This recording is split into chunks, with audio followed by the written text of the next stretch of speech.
내가 이 집을 나가는 순간부터 당신 회사에 무슨 일이 생겨도 2번 다시 막아주지 않을 거예요. 남편의 성공을 위해 자신의 이름과 경력까지 숨긴 채 6년을 살아온 윤서진은 어느 날 한남동 집에서 빈손으로 쫓겨난다. 남편 강민재는 그녀를 자신의 돈으로 먹고 산 무능한 아내라 비웃으며 다른 여자와 새로운 미래를 선택한다.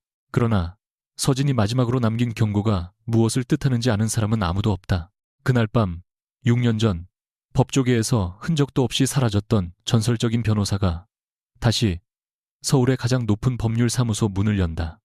강민재가 이혼 서류를 식탁 위로 밀어놓았을 때 윤서진은 막 시어머니의 찻잔에 뜨거운 물을 붓고 있었다. 한남동 언덕이 대저택의 긴 식탁에는 4사람이 앉아 있었지만 정작 이 집의 며느리였던 서진에게 마련된 자리는 없었다. 민재의 어머니 오미숙은 찻잔 손잡이를 2손가락으로 집으며 얼굴을 찌푸렸다. 이제 차까지 미지근하네. 6년 동안 집에서 한 게 이것뿐인데 이것도 제대로 못하니 서진은 아무 말 없이 주전자를 내려놓았다. 그러자 민재가 낮고 짜증 섞인 목소리로 말했다. 앉아. 오늘은 중요한 얘기니까.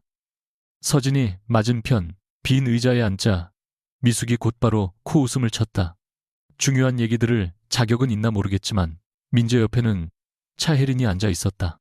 서진이 몇 번인가 경제신문에서 본 얼굴이었다. 대형 투자사 태성캐피탈 회장의 둘째 딸.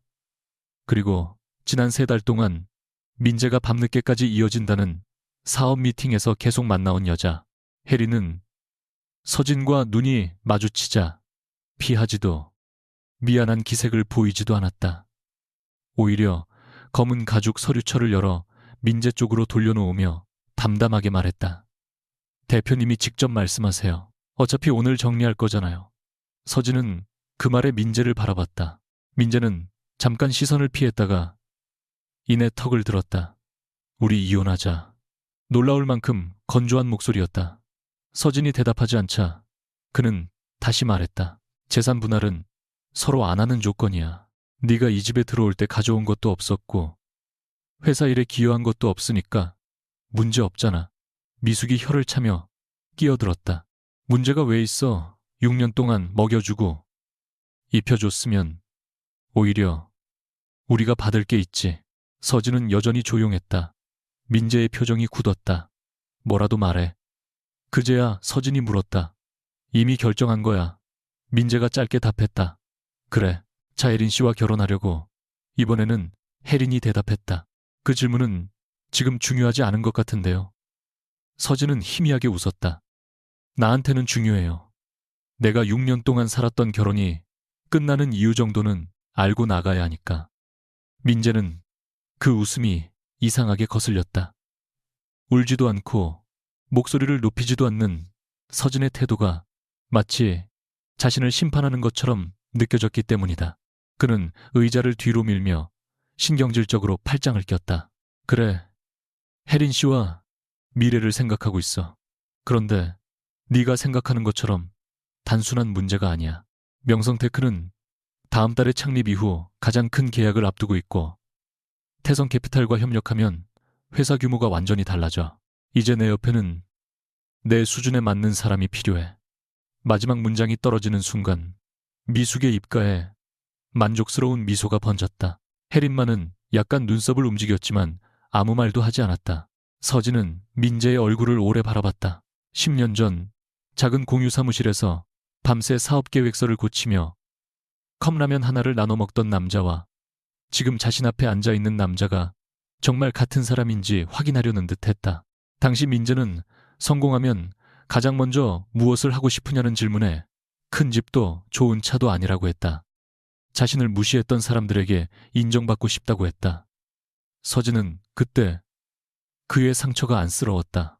지금 생각해보면 바로 그 상처가 민재를 움직이는 가장 깊은 욕망이었는지도 몰랐다. 그녀가 낮게 물었다. 내 수준이 어떤데? 민재가 한숨을 내쉬었다. 이걸 꼭 내 입으로 말하게 해야 해.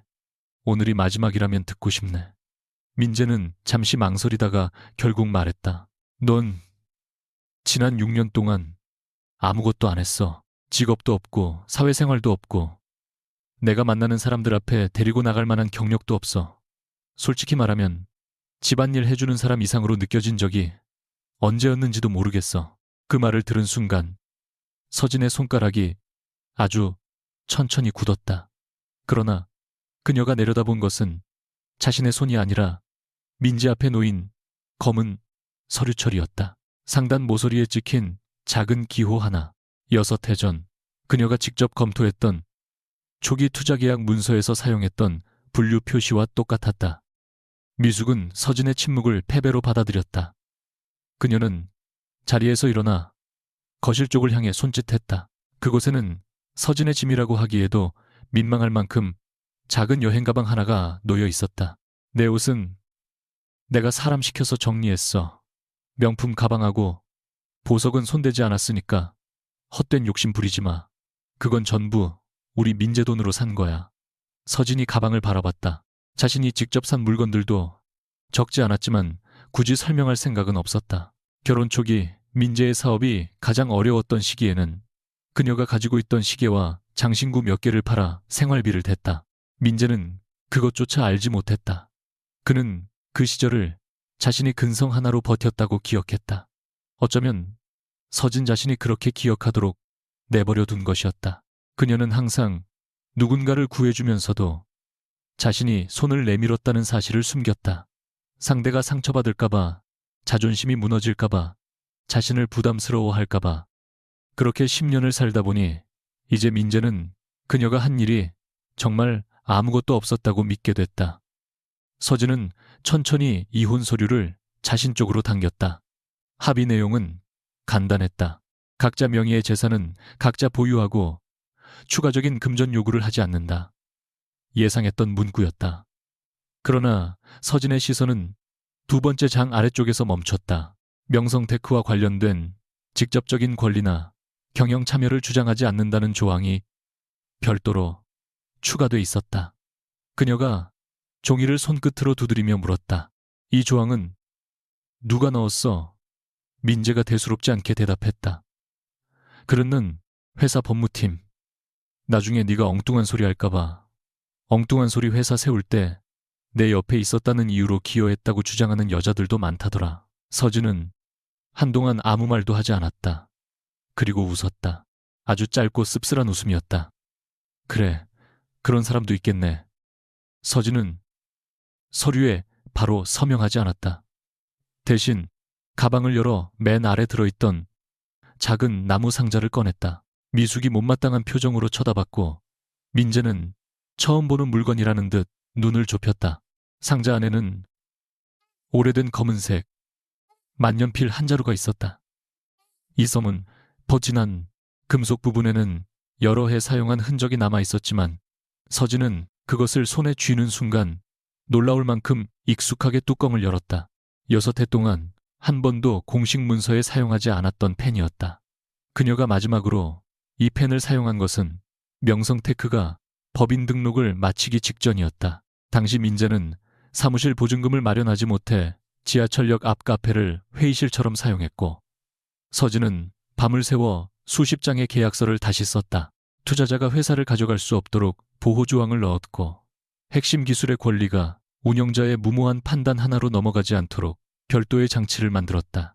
그 모든 작업을 한 사람의 이름은 문서 어디에도 크게 드러나지 않았다.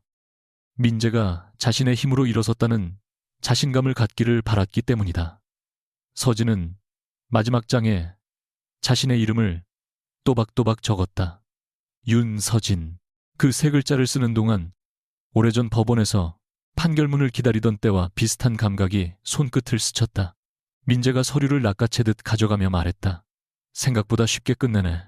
서진이 펜 뚜껑을 닫았다. 네가 원하는 게 이거였잖아.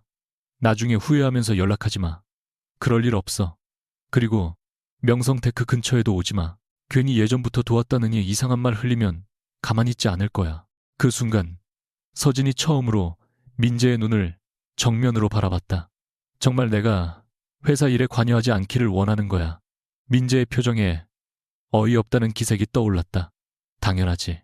앞으로 무슨 일이 생겨도 윤서진 착각하지 마. 내 회사는 네 도움을 받은 적이 없어.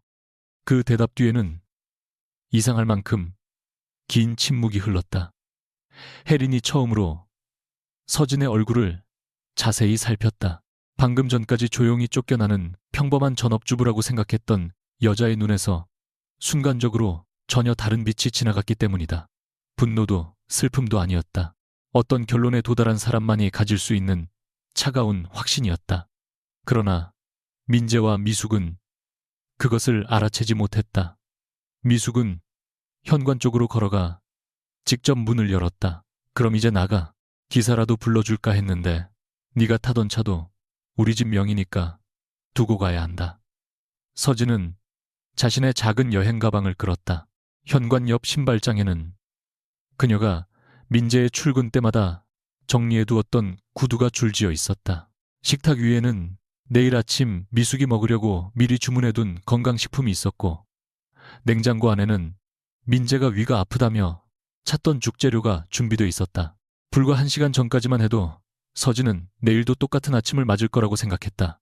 아니, 어쩌면 알고 있었으면서 모른 척 했는지도 몰랐다. 민재의 셔츠에서 낯선 향수가 났을 때도 회사 행사에 부부 동반 초대장이 왔는데 자신에게는 날짜조차 알려주지 않았을 때도 미숙이 혜린 같은 집안 여자가 우리 며느리였으면 좋겠다고 노골적으로 말했을 때도 서진은 한 번만 더 기다렸다.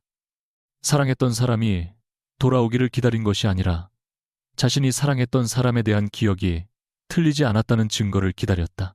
하지만 오늘 민재는 마지막 남은 증거까지 자신의 입으로 부숴버렸다. 서진은 현관문 앞에서 멈췄다. 뒤따라온 민재가 피곤하다는 듯 말했다. 왜 또 멈춰? 그녀가 천천히 몸을 돌렸다. 강민재. 결혼 뒤 처음으로 그녀는 남편을 이름만으로 불렀다. 민재의 눈썹이 꿈틀했다. 서진은 아주 평온한 목소리로 말했다. 내가 이 집을 나가는 순간부터 당신 회사에 무슨 일이 생겨도 2번 다시 막아주지 않을 거예요. 민재는 잠시 멍하니 있다가 결국 웃음을 터뜨렸다. 막아줘. 네가 뭘 막았는데. 미숙도 기가 막힌다는 얼굴이었다. 끝까지 허세네. 변변한 직장 하나 없는 애가 회사 걱정을 다 하고. 서진은 더 이상 설명하지 않았다. 말에는 상대가 들을 준비가 되어 있을 때만 의미가 있다는 사실을 그녀는 법정에서 누구보다 많이 배웠다. 혜리는 아무 말 없이 서진을 바라보다가 묘한 표정으로 시선을 내렸다. 민재만이 끝까지 비웃었다. 1달 뒤에 명성테크가 어떤 회사가 되는지 뉴스로 봐. 네가 상상할 수도 없는 계약이 곧 끝나니까. 서진은 그 말을 듣고 한 걸음 멈췄다. 1달 뒤. 그래. 태성 쪽 자금하고 우리 기술을 묶어서 신사업 법인을 만들 거야. 그 계약만 끝나면 명성테크 가치는 지금하고 비교도 안 돼. 혜린이 미세하게 고개를 돌렸다. 세부적인 내용을 여기서 말하지 말라는 표정이었지만 민재는 자신의 성공을 증명하고 싶은 욕망을 멈추지 못했다. 그러니까 괜한 기대하지 마. 네가 나갈 때 포기한 게 얼마나 큰 돈인지 나중에 알고 찾아와도 늦어. 서진의 눈빛이 아주 조금 달라졌다. 신사업법인, 태성자금, 핵심 기술 출자. 머릿속에서 오래전 계약서의 문장들이 빠르게 이어졌다.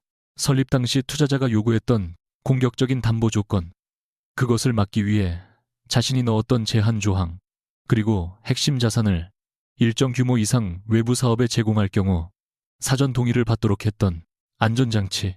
민재는 지금 자신이 무슨 말을 했는지 모르는 듯했다. 서진은 짧게 고개를 끄덕였다. 그래, 1달 뒤에 보자. 그리고 이번에는 정말 문을 나섰다. 대문을 벗어나자 서진은 휴대전화를 꺼냈다. 연락처를 한참 내려가다 어느 이름 앞에서 손가락이 멈췄다. 한도윤.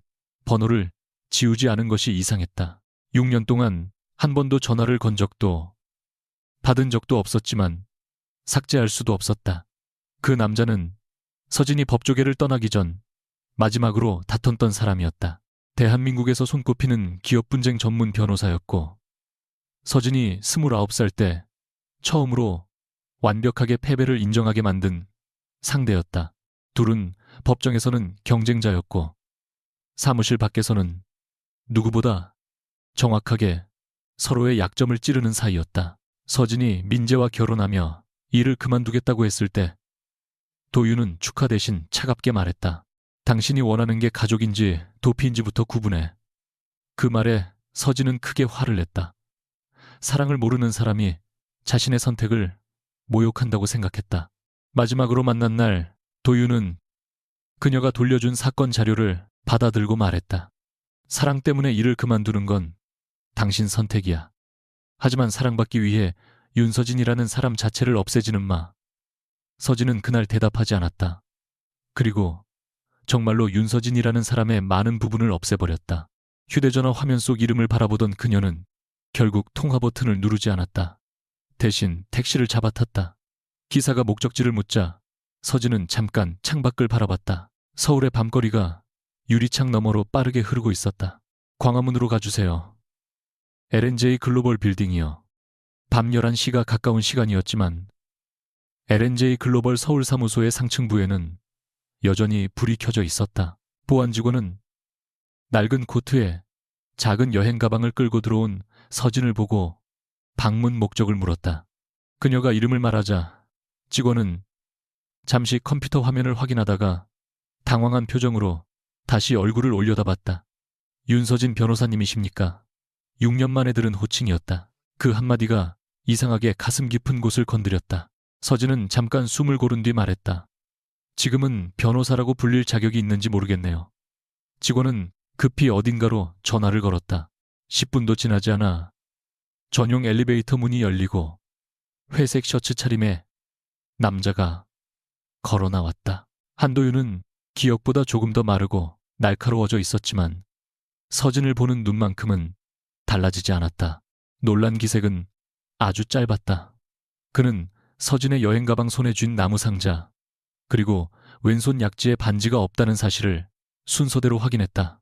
하지만 이혼했느냐고 묻지는 않았다. 대신 아주 오래전 법정 복도에서처럼 낮고 담담한 목소리로 물었다. 이번에는 누구를 구하러 온 겁니까? 서진은 예상했던 질문이 아니라서 잠시 웃었다. 그녀의 눈가에 그제야 하루 종일 억눌렀던 피로가 드러났다. 여전히 사람 기분 나쁘게 질문하네요. 도윤은 미동도 하지 않았다. 틀린 질문입니까? 서진은 대답하지 못했다.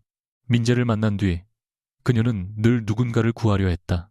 실패하면 자신이 부족했다고 생각했고 상대가 자신을 함부로 대하면 더 잘해주면 된다고 믿었다. 결국 그 대가는 자신의 이름을 잃는 것이었다. 도윤은 서진을 회의실로 데려갔다. 유리벽 너머로 광화문의 불빛이 내려다 보였고 책상에는 그가 검토하던 기업 인수 관련 서류가 펼쳐져 있었다. 서진은 여행 가방을 문 옆에 세운 뒤 말없이 창가로 갔다. 도윤이 커피를 내오며 물었다.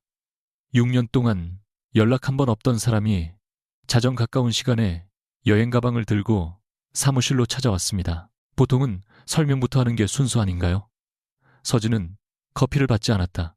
대신 나무 상자를 열어 오래된 만년필을 테이블 위에 놓았다. 도윤의 시선이 처음으로 흔들렸다. 그걸 아직 가지고 있었습니까? 버리려고 몇 번이나 했어요. 그런데요. 그럴 때마다 이상하게 못 버리겠더군요. 도윤은 천천히 의자에 앉았다.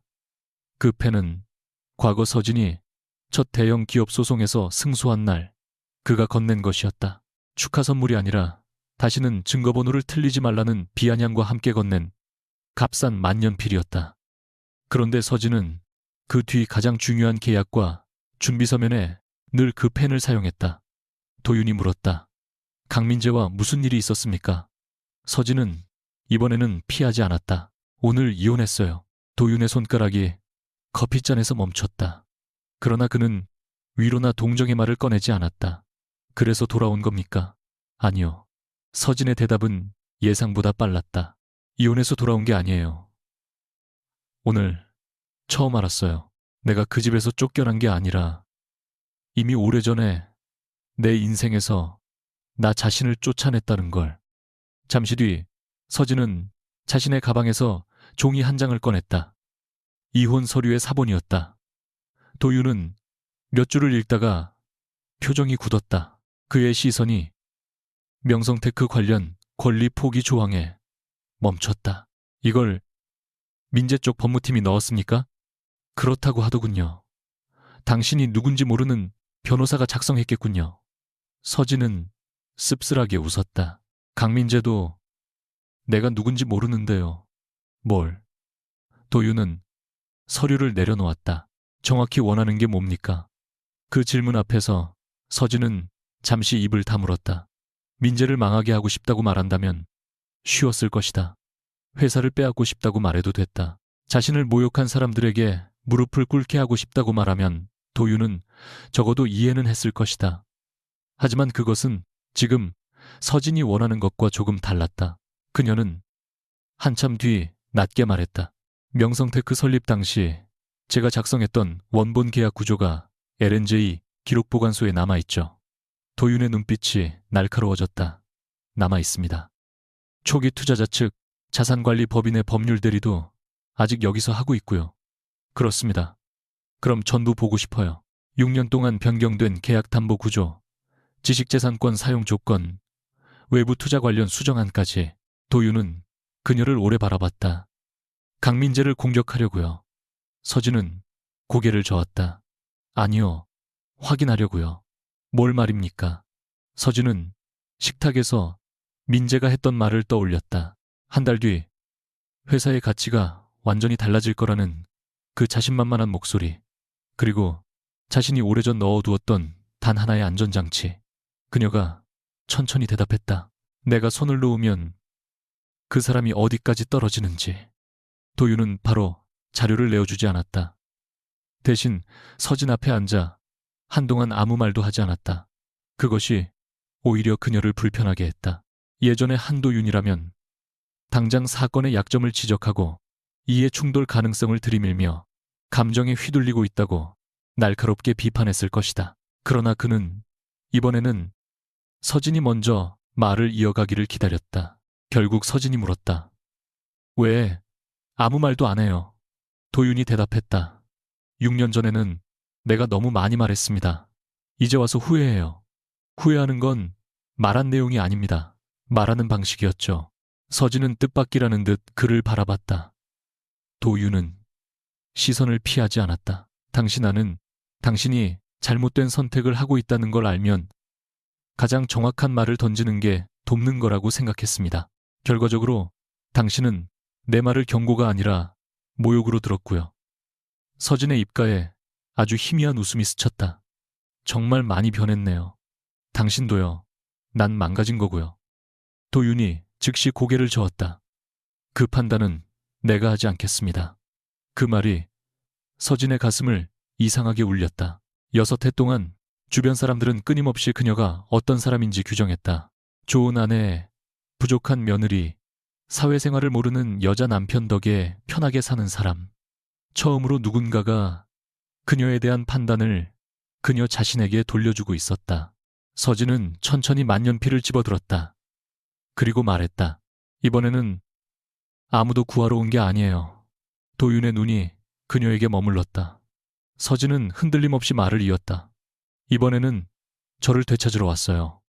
새벽 1시가 넘어서야 도윤은 기록보관팀에 과거 명성테크 관련 비공개 자료 목록을 준비하라는 지시를 내렸다. 단, 그는 자료를 넘기기 전 이해 충돌 여부를 먼저 검토해야 한다고 못 박았다. 서진은 항의하지 않았다. 오히려 그 원칙이 반가웠다. 누군가 자신을 불쌍히 여겨 규칙을 굽혀주는 방식으로 다시 시작하고 싶지 않았다. 회의실에 혼자 남은 그녀는 휴대전화 화면을 켰다. 민재에게서 메시지가 하나 와 있었다. 네, 짐 중 빠진 게 있으면 내일 비서한테 말해. 나한테 직접 연락하지 말고. 서진은 한참 그 문장을 바라보다가 답장하지 않고 화면을 껐다. 그때 도윤이 가져다 둔 자료 목록 첫 장이 눈에 들어왔다. 6년 전 명성테크 설립 계약, 핵심 기술 사용권 관리 조항, 대규모 외부 사업 출자 제한, 특정 조건 발생 시 보호 권리 재검토. 그녀는 마지막 항목에서 손가락을 멈췄다. 기억이 틀리지 않았다. 민재가 말한 한 달 뒤의 계약이 그녀가 생각하는 구조라면 그가 서명하는 순간 이 조항은 더 이상 잠든 문장이 아니었다. 서진은 눈을 감았다가 천천히 떴다. 아직 아무 일도 벌어지지 않았다. 민재가 거래를 중단한다면 그녀도 아무것도 하지 않을 수 있었다. 선택은 여전히 그의 몫이었다. 문제는 서진이 누구보다 잘 알고 있다는 사실이었다. 지금의 강민재는 정상에서 한 걸음 물러날 수 있는 사람이 아니었다. 창밖으로 새벽의 서울이 조용히 빛나고 있었다. 서진은 만년필을 쥔 채 자료 첫 장을 펼쳤다. 6년 전 자신이 스스로 덮어버렸던 이름이 그곳에 남아 있었다. 법률 검토 책임자 윤서진. 그녀는 아주 오랫동안 그 이름을 바라봤다. 그리고 처음으로 후회하지 않았다. 아침 9시가 되기 전부터 L&J 글로벌 서울 사무소의 기업 분쟁팀에는 이상한 소문이 돌기 시작했다. 6년 전 아무런 설명도 없이 법조계를 떠났던 윤서진이 전날 밤 본사에 나타났다는 이야기였다. 이름만 들어본 젊은 변호사들은 처음에는 과장된 전설쯤으로 여겼다. 그녀가 30도 되기 전에 대기업 계열사 간 경영권 분쟁을 뒤집었다느니, 상대 측 대표가 최종 변론 직전에 합의를 요청했다느니, 판례가 거의 없는 사건에서 새로운 논리를 만들어 승소했다느니 하는 이야기는 너무 오래된 무용담처럼 들렸다. 그러나 오전 9시 10분 서진이 짙은 회색 정장을 입고 유리문을 통과하자 분위기가 달라졌다. 전날 밤 작은 여행 가방을 끌던 사람과는 전혀 다른 모습이었다. 화려한 장신구도 없고 높은 구두도 아니었지만 걸음에 망설임이 없었다. 안내를 맡은 직원이 윤 변호사님, 회의실은 이쪽입니다. 라고 말하자 근처에서 서류를 정리하던 변호사 2명이 동시에 고개를 들었다. 서진은 그 시선을 느꼈지만 모른 척했다. 예전 같았으면 사람들이 자신을 어떻게 평가하는지 먼저 읽었을 것이다. 지금은 달랐다. 그녀가 확인해야 할 사람은 오직 자기 자신뿐이었다. 대회의실 문을 열자 이미 한도윤과 준법감시 책임자 기업분쟁팀 파트너 2명이 기다리고 있었다. 도윤은 인사도 길게 하지 않았다. 앉으시죠. 오늘 여기서는 윤서진 씨가 우리 옛 동료였다는 사실도 내 개인적인 지인이었다는 사실도 아무 의미 없습니다. 서진이 맞은편 의자에 앉으며 말했다. 바라는 바예요. 준법감시 책임자가 서류를 펼쳤다. 그럼 이해충돌 심사를 시작하겠습니다. 질문은 예상보다 더 거칠었다. 강민재와 혼인 중 명성테크의 경영상 비공개 정보를 접한 적이 있는지, 현재 이혼 절차와 해당 회사 관련 업무 사이에 개인적 이해관계가 존재하는지, 과거 설립 단계에서 작성한 문서의 법적 지위는 무엇인지, 당시 누구를 의뢰인으로 두고 일했는지. 서진은 하나씩 대답했다. 결혼 생활 동안 민재가 사업 이야기를 집에서 거의 하지 않았다는 사실, 오히려 자신이 회사 일에 관심을 보이면 당신이 뭘 아느냐며 선을 그었다는 사실도 담담하게 말했다. 한 파트너가 날카롭게 물었다. 그렇다 해도 전 배우자입니다. 만약 명성테크가 손해를 보면 윤 변호사가 개인적으로 만족을 느낄 가능성을 부정할 수 있습니까? 회의실 안 공기가 잠시 멈췄다. 도윤은 개입하지 않았다. 서진은 질문한 남자를 바라보다가 솔직하게 말했다. 부정할 수 없습니다. 상대가 미세하게 눈썹을 올렸다. 서진은 말을 이었다. 어제 그 사람에게 모욕을 당했고 결혼 생활에서 받은 상처가 있습니다. 아무 감정도 없다고 말한다면 그게 더 위험한 거짓말이겠죠. 그래서 저는 제 감정을 이해충돌 판단에서 제외해달라고 요청하지 않습니다. 그럼 왜 이 사건에 관여하려는 겁니까? 제가 과거에 설계한 구조이고 해당 구조가 지금 어떻게 변경됐는지 확인할 책임이 있기 때문입니다. 복수는 아닙니까? 서진은 잠시 침묵했다. 복수하려고 법을 사용하면 저는 제가 경멸하던 사람이 됩니다. 하지만 제가 만든 안전장치가 누군가의 탐욕 때문에 무력화되는 걸 알면서도 외면한다면 그것 역시 변호사로서 책임 있는 행동은 아닙니다. 그 순간 처음으로 도윤의 시선이 아주 조금 누그러졌다. 심사는 오전 내내 계속됐고 결과는 서진이 기대했던 것보다 차가웠다. 그녀는 즉시 명성테크 관련 법률 대리의 총괄을 맡을 수 없었다. 과거 설립 구조에 대한 설명과 자료 분석에는 참여할 수 있지만 현재 강민재와 직접적인 협상이나 소송 전략 결정에는 별도 검토가 필요했다. 회의를 마친 뒤 서진은 회의실 문이 닫히자마자 도윤에게 말했다. 이 정도면 그냥 나를 사건에서 빼겠다는 소리 아닌가요? 도윤은 서류를 정리하며 대답했다. 아니요. 감정적으로 움직일 가능성이 있는 사람에게 총을 바로 쥐어주지 않겠다는 뜻입니다. 서진의 얼굴이 굳었다. 또 시작이네요. 당신은 항상 내가 뭘 할지 먼저 판단하죠. 그럼 틀렸습니까? 내가 이 회사에 돌아온 지 10시간도 안 됐어요. 그래서 더 위험합니다. 도윤이 그녀를 정면으로 바라봤다. 당신은 어제 남편에게 버림받았습니다. 그리고 오늘 그 남편 회사의 지배 구조를 뒤집을 수 있는 문서를 보고 싶다고 했습니다. 이 상황에서 아무 검증 없이 사건을 맡기는 게 당신을 존중하는 행동이라고 생각합니까? 서진은 입술을 깨물었다. 도윤의 말이 틀리지 않았다는 점이 더 화가 났다. 그는 한 발도 물러서지 않았다. 6년 전 나는 당신에게 명령하듯 말했습니다. 그래서 당신은 내가 당신의 선택을 무시한다고 생각했죠. 이번에는 선택권을 드리겠습니다. 심사를 통과하세요. 이해 충돌을 정리하고 당신이 가진 정보를 어디까지 사용할 수 있는지 직접 증명하세요. 그 다음에도 이 사건을 막고 싶다면 내가 막지 않겠습니다. 서진이 차갑게 물었다. 내가 통과하지 못하면요. 그럼 맞지 않는 겁니다. 친절하네요.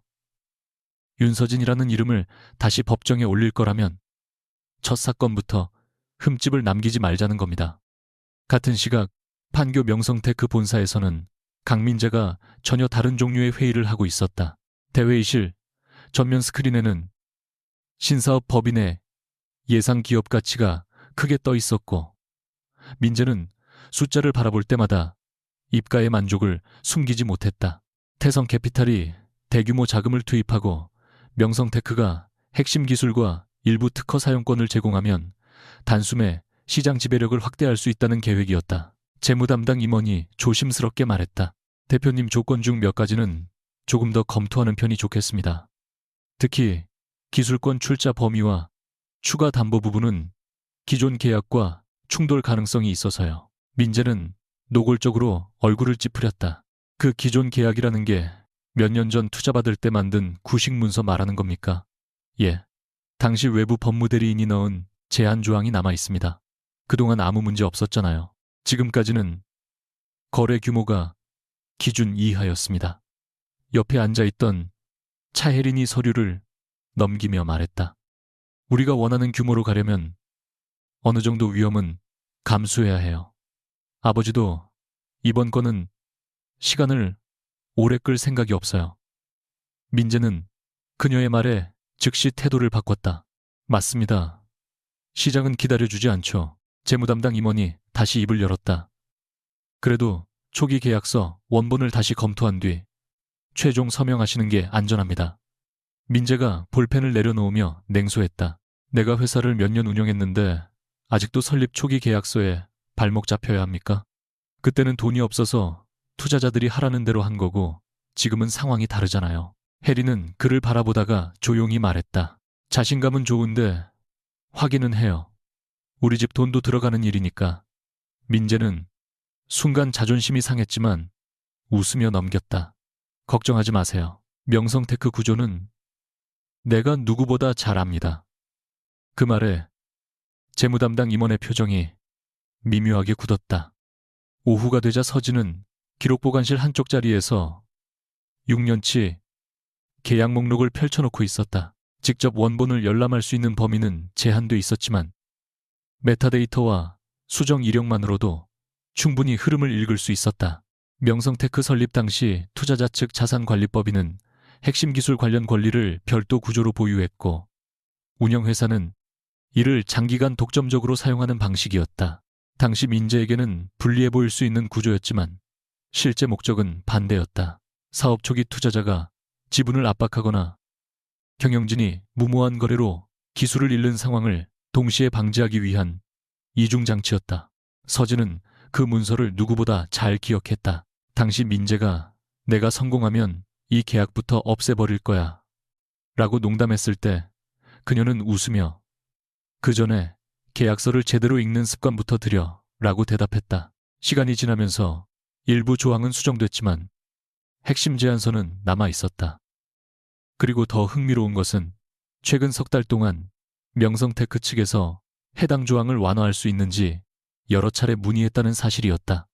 서진은 화면을 바라보며 손을 멈췄다.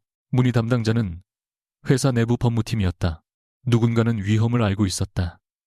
그녀는 담당자에게 자료 추가 열람을 요청하려다 멈췄다. 아직 권한이 없었다. 과거라면 자신의 경력을 내세워 바로 해결했을지도 몰랐다. 서진은 손을 거두었다. 다시 시작하는 첫날부터 규칙을 우회할 수는 없었다. 대신 그녀는 현재 접근 가능한 자료만으로 분석 메모를 작성했다. 예상되는 위험 필요한 추가 검증, 과거 업무와 현재 이해관계를 분리하기 위한 절차까지 하나씩 정리했다. 해가 질 무렵 도윤이 그 메모를 들고 서진의 임시 사무실로 들어왔다. 책상 위에는 점심도 먹지 못한 샌드위치가 그대로 놓여 있었다. 그는 서진의 얼굴보다 먼저 음식부터 쳐다봤다. 6년 동안 집에 있으면서 식사하는 습관도 잊었습니까? 서진은 모니터에서 눈도 떼지 않았다.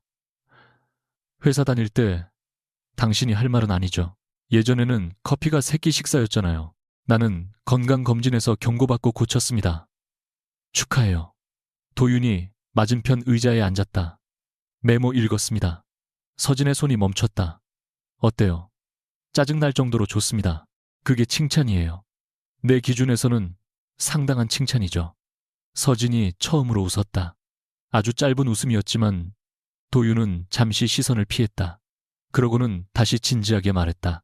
현재 자료만 보면 당신이 결혼 중 얻은 사적 정보를 이용했다는 근거는 없습니다. 핵심 논리는 전부 당시 공식 업무 기록에서 나옵니다. 그럼 심사 통과인가요? 아직입니다. 서진이 얼굴을 굳히자 도윤은 한 장을 꺼내 책상에 놓았다. 이 질문에 답하세요. 강민재가 신사업 계약을 중단하면 어떻게 할 겁니까? 서진은 아무 말도 하지 않았다. 기존 구조를 유지하고 제한 조항을 위반하지 않고 회사의 손실 위험을 만들지 않는다면요. 도윤이 다시 물었다. 그래도 그 회사의 지배권을 흔들 겁니까? 서진은 잠시 눈을 감았다.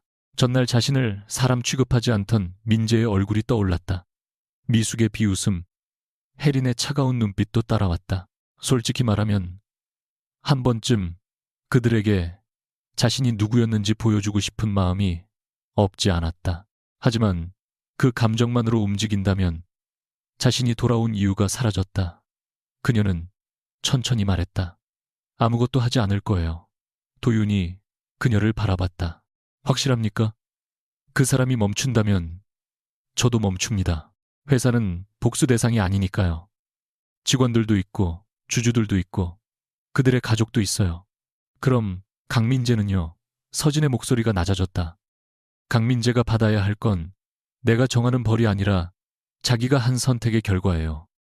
도윤은 잠시 침묵하다 서류 한 장을 그녀 쪽으로 밀었다. 내부 검토 의견입니다.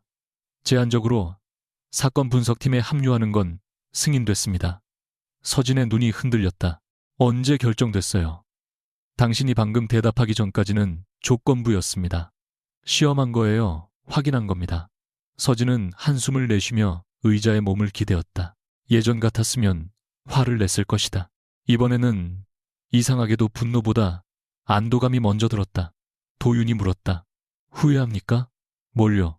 돌아온 거. 서진은 창밖을 바라봤다. 광화문 일대에 하나둘 불이 켜지고 있었다. 아직은 모르겠어요. 오늘 하루 종일 내가 예전에 어떤 사람이었는지 다른 사람들 눈으로 확인하는 기분이었어요. 이상하더군요. 어떤 사람들은 나를 전설처럼 보고 어떤 사람들은 위험한 전 배우자로 보고 어떤 사람들은 6년 쉬었던 퇴물이라고 생각하고 도윤이 조용히 말했다. 그중 어느 것도 당신 전체는 아닙니다. 서진이 그를 바라봤다. 그럼 당신은 내가 어떤 사람이라고 생각해요? 질문을 받은 도윤이 잠깐 멈췄다. 예전이라면 망설임 없이 답했을 것이다. 누구보다 영리하지만 감정에 약한 사람, 승부욕이 강하면서도 약자를 지나치게 보호하려는 사람. 그러나 이번에는 달랐다. 그건 지금부터 다시 알아봐야죠. 서진은 예상하지 못한 대답에 눈을 깜빡였다. 도윤은 곧 자리에서 일어났다. 다만 하나는 확실합니다. 당신이 없던 6년 동안 이 바닥이 훨씬 재미없었습니다. 그거 작업 멘트예요. 그럴 능력이 있었으면 내가 지금까지 혼자겠습니까? 서진은 결국 작게 웃었다. 두 사람 사이에 남아있던 오래된 긴장이 아주 조금 다른 형태로 움직이기 시작했다. 사흘 뒤 강민재는 태성캐피탈 본사 최상층 회의실에서 신사업 기본합의서에 전자서명을 했다. 대형 화면에는 양사의 이름과 예상 투자 규모가 떠 있었고 혜린의 아버지를 대신해 참석한 임원들이 차례로 악수를 건넸다. 민재는 계약서 마지막 페이지에 자신의 이름이 나타나는 순간 가슴 깊은 곳에서 오래된 갈증이 채워지는 것을 느꼈다. 어릴 적 부도난 아버지 때문에 이사를 다니던 시절 친척들은 그의 가족이 나타나면 대화를 멈췄다. 대학 동창들은 창업하겠다는 그를 비웃었다. 처음 투자를 받으러 다닐 때 사람들은 회사보다 그의 낡은 구두를 먼저 봤다. 이제 그 누구도 자신을 무시할 수 없었다. 태성에 자금이 들어오면 명성테크는 중견기업 수준에서 벗어나 대기업과 직접 경쟁하게 된다. 혜린이 샴페인 대신 커피잔을 들어올리며 말했다. 아직 기본 합의예요. 최종 계약 전 실사 남았어요. 민재는 여유롭게 웃었다. 실사에서 문제될 건 없습니다. 법무팀에서는 여전히 몇 가지 조건을 걱정하던데요. 겁이 많은 사람들이니까. 그렇죠. 혜린은 한동안 그를 바라봤다. 강 대표님은 자기 확신이 장점인데 가끔은 그게 위험해 보여요. 민재의 웃음이 아주 조금 굳었다. 내가 여기까지 온 건 내 판단을 믿었기 때문입니다. 그때 비서가 다가와 작은 목소리로 말했다. 대표님 회사 법무팀에서 긴급 검토 요청이 왔습니다. 초기 투자 계약과 이번 기술 출자 구조가 충돌할 가능성이 있다고 합니다. 민재는 화면도 보지 않고 휴대전화를 뒤집어 놓았다. 내일 보겠습니다. 오늘은 계약부터 축하하죠. 같은 시각 LNJ 글로벌에서 서진의 모니터에 새로운 알림이 떴다. 명성테크 관련 계약 변경 사항이 시스템에 추가됐다는 표시였다. 그녀는 즉시 파일을 열 수 없었다. 승인된 범위 밖의 문서였기 때문이다. 그러나 거래 제목과 변경된 자산 범주까지는 확인할 수 있었다. 핵심 기술, 독점 사용권 일부를 신사업 법인에 제공한다는 문구였다. 서진의 표정이 굳었다. 그녀는 바로 도윤의 사무실로 갔다. 노크도 하기 전에 문이 열렸다. 도윤 역시 같은 알림을 보고 있었던 듯했다. 봤습니까? 그가 물었다. 제목만요. 태성 쪽에서 신사업 기본 합의서를 체결했습니다. 최종 계약은 아니죠. 아직. 서진은 숨을 길게 내쉬었다. 아직 돌아갈 길이 있었다. 도윤은 그녀를 바라보다가 물었다. 당신 기억이 맞다면 어느 단계에서 조항이 움직입니까? 최종적으로 핵심 자산 제공 의무가 확정되는 순간이에요. 기본 합의만으로는 부족할 가능성이 커요. 가능성이 있는 리가 가능성이 6년 사이 수정됐을 수 있으니까 원본부터 변경 이력을 전부 봐야 합니다. 도윤이 고개를 끄덕였다. 내일 상대 자산관리법인 측과 권한 문제를 정리하겠습니다. 서진은 창가로 걸어갔다. 서울의 불빛 아래 어딘가에서 민재는 오늘을 인생 최고의 날이라고 생각하고 있을 것이다. 이상하게도 서진은 통쾌하지 않았다. 오히려 답답했다. 그가 지금이라도 법무팀의 경고를 듣고 멈췄으면 좋겠다는 생각이 들었다. 그 감정을 눈치챈 듯 도윤이 물었다. 걱정됩니까? 서진은 잠시 침묵하다 솔직하게 대답했다. 네, 그래도 멈추게 해줄 겁니까? 그녀는 한참 뒤 고개를 저었다. 아니요. 예전 같았으면 몰래 계약서를 고쳐주고 위험을 없애놓고 그 사람이 자기가 잘해서 살아남았다고 믿게 했겠죠. 서진의 손끝이 차갑게 굳었다. 이번에는 그러지 않을 거예요. 그날 밤 민재는 집으로 돌아와 서진이 사용하던 방 앞을 무심코 지나쳤다. 문은 열려 있었고 내부는 지나치게 깨끗했다. 화장대 위에도 침대 옆에도 그녀의 물건은 하나도 남아있지 않았다. 이상하게 집이 커 보였다. 그는 잠시 안을 바라보다가 곧 고개를 저었다. 후회할 이유가 없다고 스스로에게 말했다. 한 달만 지나면 모든 사람이 자신의 선택이 옳았다는 걸 알게 될 것이었다. 혜린과 함께라면 더 높은 곳으로 갈 수 있다. 서진은 자신의 성공을 이해하지 못했던 과거일 뿐이었다. 그때 서재 책상 위 휴대전화가 울렸다. 법무팀장의 메시지였다. 대표님, 이번 거래와 관련해 외부자산관리법인 측 사전 동의 필요 여부를 반드시 확인해야 합니다. 설립 당시 계약서 제17조 및 별도 부속합의 관련 위험이 있습니다. 민재는 화면을 찌푸린 얼굴로 읽었다. 제17조라는 숫자가 어딘가 익숙했지만 기억나지 않았다. 곧 그는 피곤하다는 듯 휴대전화를 내려놓았다. 6년 전의 계약 하나가 지금의 자신을 막을 수 있다는 생각 자체가 우스웠다. 반면 같은 시각 서진은 L&J 기록실에서 마침내 승인된 설립계약 원본을 펼치고 있었다. 오래된 페이지 가운데 자신의 필체로 남겨둔 검토 메모가 보였다. 그녀의 눈이 제17조에 멈췄다.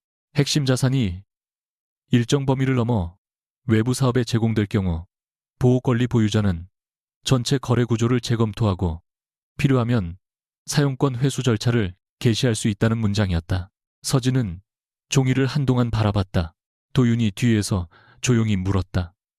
기억한 그대로입니까? 그녀는 천천히 고개를 끄덕였다. 네. 그럼 이제 어떻게 합니까? 서진은 원본을 덮지 않았다. 대신 민재의 마지막 말을 떠올렸다. 내 회사는 내 도움을 받은 적이 없어. 그녀가 아주 낮게 대답했다. 아직 아무것도 안 해요. 도윤이 눈을 좁혔다. 서진은 제17조 위에 손끝을 올린 채 말했다. 최종 서명할 때까지 기다릴 겁니다. 강민재가 마지막 경고까지 무시하고 자기 손으로 선을 넘는지 확인해야 해요. 그리고 그 순간 그녀는 처음으로 분명히 이해했다. 한 달은 복수를 준비하기 위한 시간이 아니었다. 그에게 스스로 멈출 수 있는 마지막 시간을 주는 것이었다. 명성테크 이사회가 긴급 소집된 것은 최종 투자 계약을 일주일 앞둔 월요일 오전이었다. 강민재는 회의실에 들어서자마자 평소와 다른 분위기를 느꼈다. 사회이사 2명은 그가 들어왔는데도 인사보다 서류를 먼저 내려다봤고 재무담당 임원은 밤을 새운 듯 얼굴이 창백했다. 테이블 중앙에는 처음 보는 검은색 문서철 여러 개가 놓여 있었다. 민재가 자리에 앉으며 물었다. 무슨 일입니까? 오늘은 태성 쪽 최종 조건만 정리하면 되는 것 아니었어요. 법무팀장이 조심스럽게 대답했다. 외부자산관리법인 측에서 공식 통지가 왔습니다. 이번 신사업법인의 핵심 기술 사용 구조가 기존 보호조항의 검토 대상에 해당할 수 있다고 합니다. 민재의 눈빛이 차갑게 변했다. 또 그 6년 전 계약입니까? 단순한 옛 계약이 아닙니다. 현재 핵심 기술 사용권 자체가 그 구조 위에 있습니다. 그래서요. 돈 더 달라는 겁니까? 아직 금전 요구는 없습니다. 이런. 다만 거래를 그대로 진행할 경우 사용권 일부를 재검토할 권리가 있다고 통보했습니다. 민재가 손바닥으로 테이블을 두드렸다. 말장난 그만하고 결론만 말하세요. 계약을 진행할 수 있어요? 없어요? 그때 회의실 문 밖에서 노크 소리가 들렸다. 법무팀장이 자리에서 일어나 문을 열었다. 먼저 검은 정장을 입은 한도윤이 들어왔고 그 뒤로 한 여자가 천천히 걸어 들어왔다. 민재는 처음 몇 초 동안 자신의 눈을 의심했다. 머리를 단정하게 묶고 얇은 서류철을 손에 든 윤서진은 한남동 집에서 낡은 코트를 입고 나가던 여자와 전혀 다른 사람처럼 보였다. 미안함도 초조함도 없었다. 도윤이 회의실 전체를 향해 말했다. L&J 글로벌입니다. 보호권리 보유자 측 법률 대리인 자격으로 참석했습니다. 그리고 한 박자 늦게 덧붙였다. 이쪽은 윤서진 변호사입니다. 민재가 벌떡 자리에서 일어났다. 무슨 장난이야. 서진은 그의 목소리에도 표정 하나 바꾸지 않았다. 오히려 가장 가까운 빈자리에 서류를 내려놓고 의장에게 정중하게 고개를 숙였다. 갑작스러운 참석 요청에도 시간을 내주셔서 감사합니다. 오늘 저희가 확인하려는 건 대표이사 개인의 사생활이 아니라 명성테크가 추진 중인 거래와 기존 계약의 충돌 여부입니다. 민재가 헛웃음을 쳤다. 변호사. 그 단어를 입에 올리는 목소리에는 비웃음보다 당혹감이 더 컸다. 윤서진, 너 지금 뭐 하는 거야? 사회 이사 중 가장 나이가 많은 박성호가 민재를 바라봤다. 강 대표 윤 변호사를 압니까? 민재가 대답하기도 전에 다른 이사가 서진의 이름을 다시 확인하듯 중얼거렸다. 윤서진이라면 혹시 예전에 신우물산 경영권 소송 맡았던 그 윤서진 변호사입니까? 회의실 안에서 몇 사람이 동시에 고개를 들었다. 서진은 짧게 대답했다. 예, 제가 담당했던 사건입니다. 민재의 표정이 굳었다. 그는 그 사건 이름을 알고 있었다. 창업 초기 투자자들에게 잘 보이기 위해 읽었던 경제 기사에서 여러 번 본 이름이었다. 당시 언론은 젊은 기업 분쟁 변호사 윤서진을 두고 상대방의 계약서 한 줄을 끝까지 추적해 판을 뒤집는 사람이라고 썼다. 민재는 그 이름과 자기 아내를 한 번도 연결하지 않았다. 아니, 연결할 생각조차 하지 않았다. 그는 서진이 결혼 전 잠깐 법률 관련 일을 했다는 정도만 알고 있었고 그것마저 제대로 묻지 않았다. 민재가 이를 악물며 말했다. 다들 나가주세요. 가족 문제입니다. 서진이 즉시 잘라 말했다. 아니요.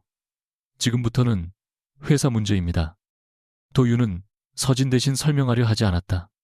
그는 보호권리 보유자 측에서 보낸 공식 통지의 범위를 짧게 정리한 뒤 서진에게 시선을 넘겼다. 서진은 화면에 계약 구조를 띄웠다. 명성테크가 현재 독점적으로 사용하는 일부 핵심 기술은 운영회사가 완전한 소유권을 가진 형태가 아닙니다. 회사 설립 당시 경영권과 기술 자산을 동시에 보호하기 위해 별도의 관리 구조를 두었고 명성테크는 장기간의 독점적 사용권을 확보했습니다. 문제는 이번 신사업법인이 단순한 판매 계약이 아니라는 점입니다. 현재 검토 중인 조건대로라면 핵심 기술 사용권의 일부가 외부 법인에 장기간 제공되고 추가 투자 조건에 따라 관련 자산까지 담보 범위에 포함될 가능성이 있습니다. 민재가 끼어들었다. 가능성이라는 말로 이 사회를 흔드는 겁니까? 서진은 글을 보지 않은 채 다음 페이지를 넘겼다. 그래서 아직 아무것도 회수하지 않았습니다. 최종 계약 전 구조를 확인해달라는 겁니다. 누가 그런 권리를 줬는데 이번에는 서진이 민재를 바라봤다. 당신이요. 회의실이 조용해졌다. 서진은 설립 초기 계약서 마지막 페이지를 띄웠다. 대표이사 강민재라는 서명이 화면 한가운데 나타났다. 처음 투자받을 때 한 번, 추가 투자 때 한 번, 그리고 3년 전 사용권 계약을 연장할 때 다시 한 번 확인했습니다. 민재는 화면을 노려봤다. 저런 세부 조항까지 내가 일일이 기억해야 합니까? 기억하지 못할 수는 있습니다. 서진의 목소리는 차분했다. 하지만 대표이사가 기억하지 못한다고 계약이 사라지지는 않습니다. 그 말이 끝나자 재무담당 임원이 조용히 눈을 감았다. 반면 민재는 얼굴이 붉어졌다. 자신이 가장 믿었던 공간에서, 그것도 자신이 무능하다고 내쫓은 여자가 수십 명의 임원 앞에서 자신의 서명을 근거로 판단을 맡고 있다는 사실을 견딜 수 없었다. 그러나 민재는 무너지지 않았다. 분노가 조금 가라앉자 오히려 그의 눈빛은 빠르게 계산적으로 변했다. 그는 서진이 어떤 위치에서 자신을 공격하는지 파악하기 시작했다. 그러면 한 가지 확인하죠. 민재는 천천히 자리에 앉았다. 윤서진 변호사는 이 회사 대표이사의 전 배우자입니다. 불과 얼마 전까지 같은 집에서 살았고요. 지금 이 자리에서 쓰고 있는 정보 중에 결혼 생활 중 알게 된 게 하나도 없다고 확신할 수 있습니까? 서진의 표정이 아주 미세하게 굳었다. 민재는 그 변화를 놓치지 않았다. 내 사업계획 투자 일정, 회사 내부 사정, 집에서 내가 한 말을 단 한 번도 들은 적이 없어요. 도윤이 입을 열려 했지만 서진이 손끝으로 아주 작게 제지했다. 민재가 말을 이었다. 더구나 우리는 이혼하면서 명성테크 관련 권리나 경영 참여를 주장하지 않는다는 합의까지 했습니다. 그런데 한 달도 안 돼서 내 회사 거래를 막겠다고 나타났어요. 이게 이해 충돌이 아니면 뭡니까? 몇몇 이사들의 눈빛이 달라졌다. 방금 전까지만 해도 민재가 오래된 계약을 무시했다는 문제에 집중하던 사람들이 이제 서진의 자격을 바라보기 시작했다. 서진은 예상했던 공격이었다고 자신에게 말했지만 심장이 빠르게 뛰었다. 법률 논리보다 더 위험한 것은 의심이었다. 변호사가 개인적 복수를 위해 의뢰인의 권리를 이용한다는 의심이 생기면 사실관계가 맞더라도 사건 전체가 오염될 수 있었다. 민재는 그것을 정확히 찌르고 있었다. 윤 변호사님, 박성호 이사가 조심스럽게 물었다. 현재 이혼과 관련한 사적 분쟁이 전혀 없다고 말할 수 있습니까? 서진은 거짓말하지 않았다. 사적 감정은 있습니다. 민재의 입꼬리가 올라갔다. 서진은 곧바로 말을 이었다.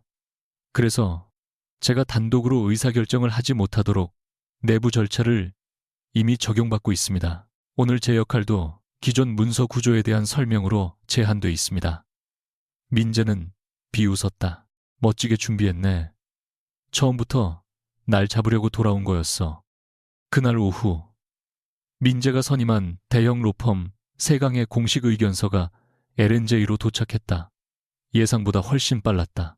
세강은 서진이 혼인관계에서 취득한 비공개 정보를 사용했을 가능성, 이혼합의 내용과 현재 업무 사이의 충돌, 과거 서진이 관여했던 문서가 누구를 위한 법률 서비스였는지까지 문제 삼았다.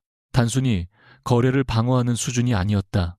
서진 개인의 직업 윤리를 공격하는 전략이었다. 도윤은 서류를 끝까지 읽은 뒤 표정을 굳혔다.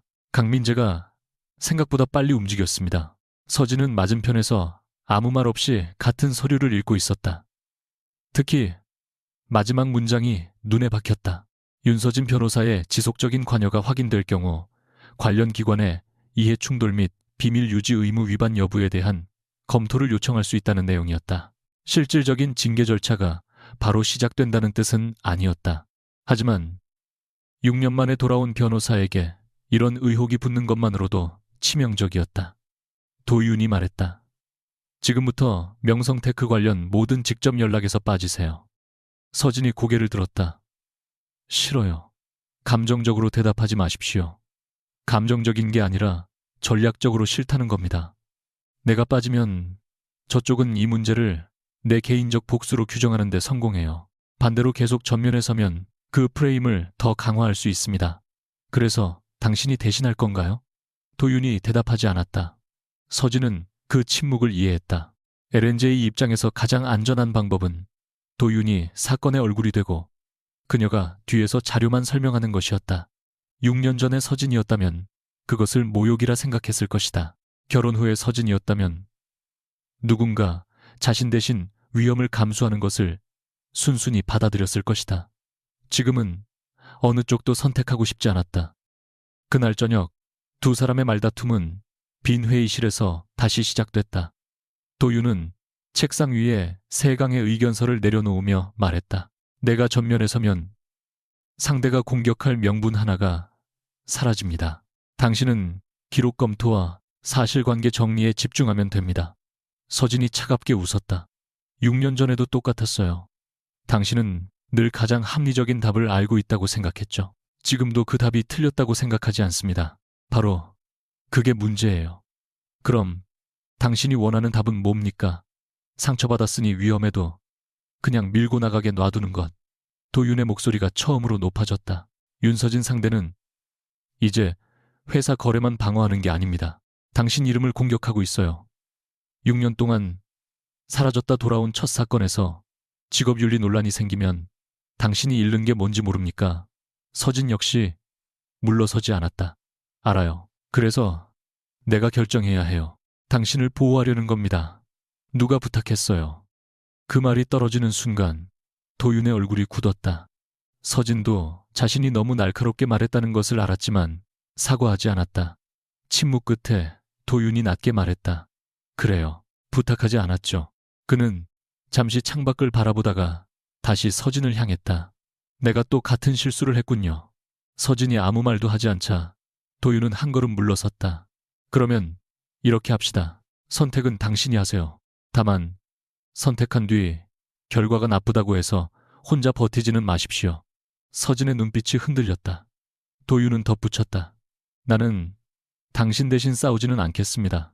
하지만 당신이 싸우는 동안 옆에 있을 수는 있습니다. 그 말은 이상하게도 어떤 위로보다 깊게 들어왔다. 다음 날 서진은 스스로 사건 참여 범위를 줄이는 대신 독립적인 외부 검토를 요청했다. 자신의 과거 업무 기록, 현재 접근 권한 이혼 이후 확보한 정보의 출처를 전부 분리해 제3의 변호사들이 검토하도록 한 것이다. 이 결정은 자신을 방어하는 동시에 손발을 묶는 선택이었다. 그녀는 당분간 민재 측과 직접 협상할 수 없었고 일부 문서는 도윤을 통해서만 확인해야 했다. 하지만 서진은 처음으로 편법 없이 자신의 이름을 지키고 싶었다.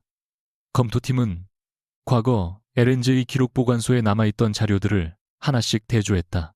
명성테크 설립 계약의 초안 작성 시점은 서진의 결혼 전이었고 핵심 보호조항에 대한 법률 의견 역시 공식 사건 번호와 함께 남아있었다. 문제의 제17조도 이혼과 아무런 관련이 없는 시점에 이미 완성돼 있었다. 그날 밤 서진은 오래된 파일에서 자신의 6년 전 메모를 발견했다. 경영자가 단기 성장에 집착해 핵심 기술을 외부 거래에 과도하게 제공할 경우 회사 자체가 투자자의 담보가 될 위험이 있음. 반드시 별도 승인 절차 필요. 그 문장을 읽는 순간 손끝이 얼어붙었다.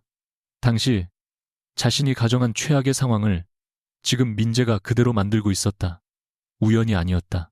그의 가장 큰 장점이었던 승부욕은 성공할수록 멈추지 못하는 욕망으로 변했고 누군가 제동을 걸 때마다 그는 그것을 모욕으로 받아들였다. 서진은 처음으로 깨달았다. 자신이 수년 동안 위험을 몰래 치워주는 동안 민재는 멈추는 법을 배울 기회를 잃었다. 그녀가 그를 사랑해서 했던 행동들이 어쩌면 그의 결함을 더 키운 셈이었다.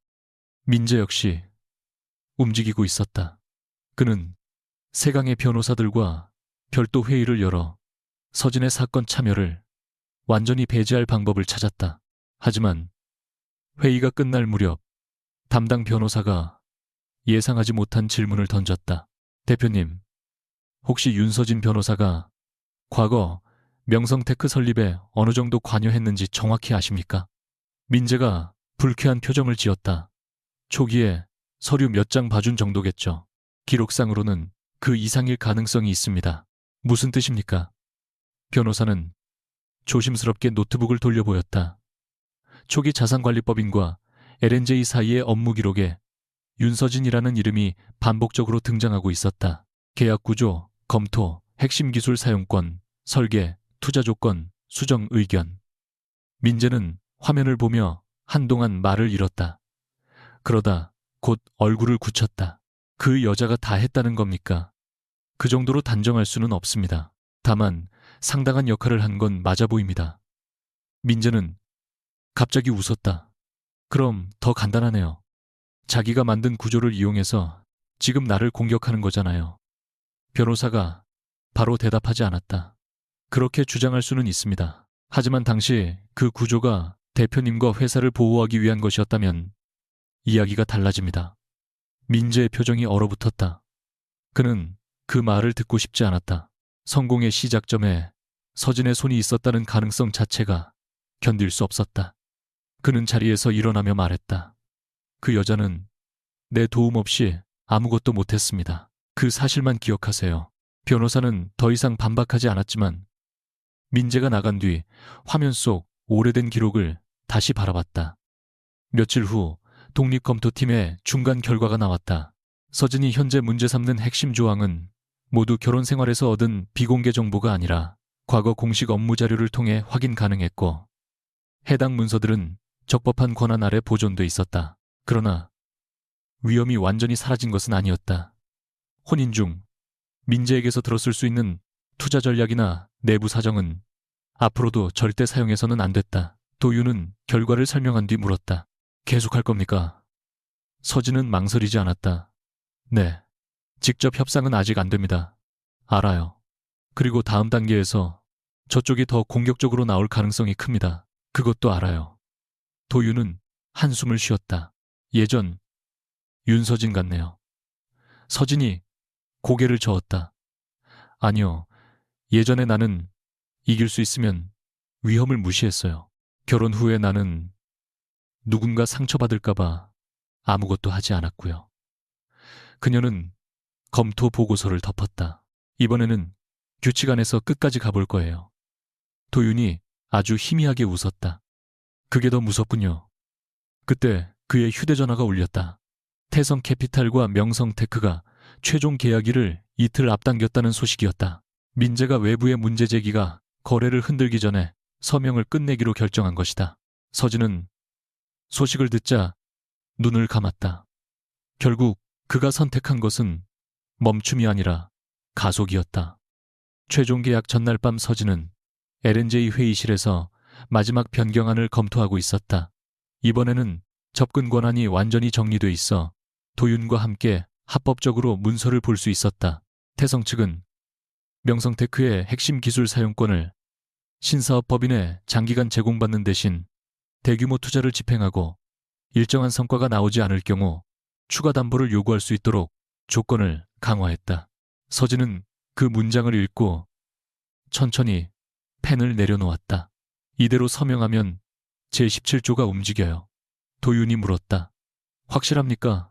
네, 단순한 검토 대상이 아니라 보호 권리 행사가 가능한 단계까지 갈 수 있어요. 그럼 내일 바로 통지합니까? 서진은 잠시 대답하지 않았다.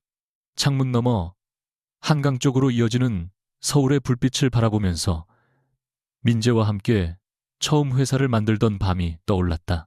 그는 낡은 사무실 바닥에 앉아 언젠가 자기 이름이 붙은 건물을 세우겠다고 웃었다. 서진은 그 꿈을 진심으로 응원했다. 그 기억까지 거짓은 아니었다. 그래서 더 아팠다. 도윤이 조용히 말했다. 아직 늦지 않았습니다. 당신이 원하면 최종 서명 전에 형식적인 경고를 한 번 더 보낼 수도 있어요. 서진은 오래 고민했다. 그것은 합법적이었고 회사에도 도움이 될 수 있었다. 하지만 법무팀은 이미 여러 차례 경고했고 외부 자산관리법인도 공식 통지를 보냈다. 민재가 모르는 것이 아니라 듣지 않는 것이었다. 서진은 천천히 고개를 저었다. 아니요. 충분히 경고받았어요. 후회하지 않겠습니까? 그녀는 민재가 한남동 현관에서 자신에게 했던 말을 떠올렸다. 내 회사는 내 도움을 받은 적이 없어. 이번에는 그 문장이 더 이상 상처처럼 느껴지지 않았다. 오히려 마지막 선택권을 돌려주는 말처럼 들렸다. 후회하더라도 제가 감당할게요. 다음 날 오전 11시 30분 강민재는 최종 투자계약서 마지막 페이지에 전자서명을 했다. 회의실에서 박수가 터졌고 태성캐피탈 임원들이 차례로 악수를 청했다. 기자들에게 배포될 자료에는 명성테크가 창립 이후 최대 규모의 도약을 시작한다는 문장이 적혀 있었다. 민재는 창밖을 바라보며 미소 지었다. 드디어 자신이 원하던 곳까지 올라왔다고 믿었다. 그가 몰랐던 것은 같은 순간 LNJ 글로벌의 시스템에도 계약 체결 확인이 들어왔다는 사실이었다. 서진은 화면에 나타난 시간 표시를 한동안 바라봤다. 오전 11시 30분 17초. 더 이상 기본 합의도 예정된 계획도 아니었다. 실제 의무가 발생했다. 그녀는 아무 말 없이 검은 만년필의 뚜껑을 닫았다. 도윤이 옆에서 물었다. 이제 선택은 끝난 겁니까? 서진은 아주 천천히 고개를 끄덕였다. 네, 그 사람이 직접 끝냈어요. 그날 오후 보호권리 보유자 측은 명성테크에 공식적으로 핵심 자산과 사용권 구조에 대한 재검토 절차 개시를 통보했다. 그리고 법률 대리인 명단 가장 아래에는 6년 동안 세상에서 사라졌던 이름 하나가 선명하게 적혀 있었다. 윤서진 변호사.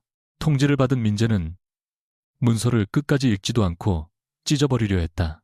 그러나 세강의 담당 변호사가 그의 손목을 붙잡았다. 대표님, 이건 무시하시면 안 됩니다. 민재가 이를 악물었다.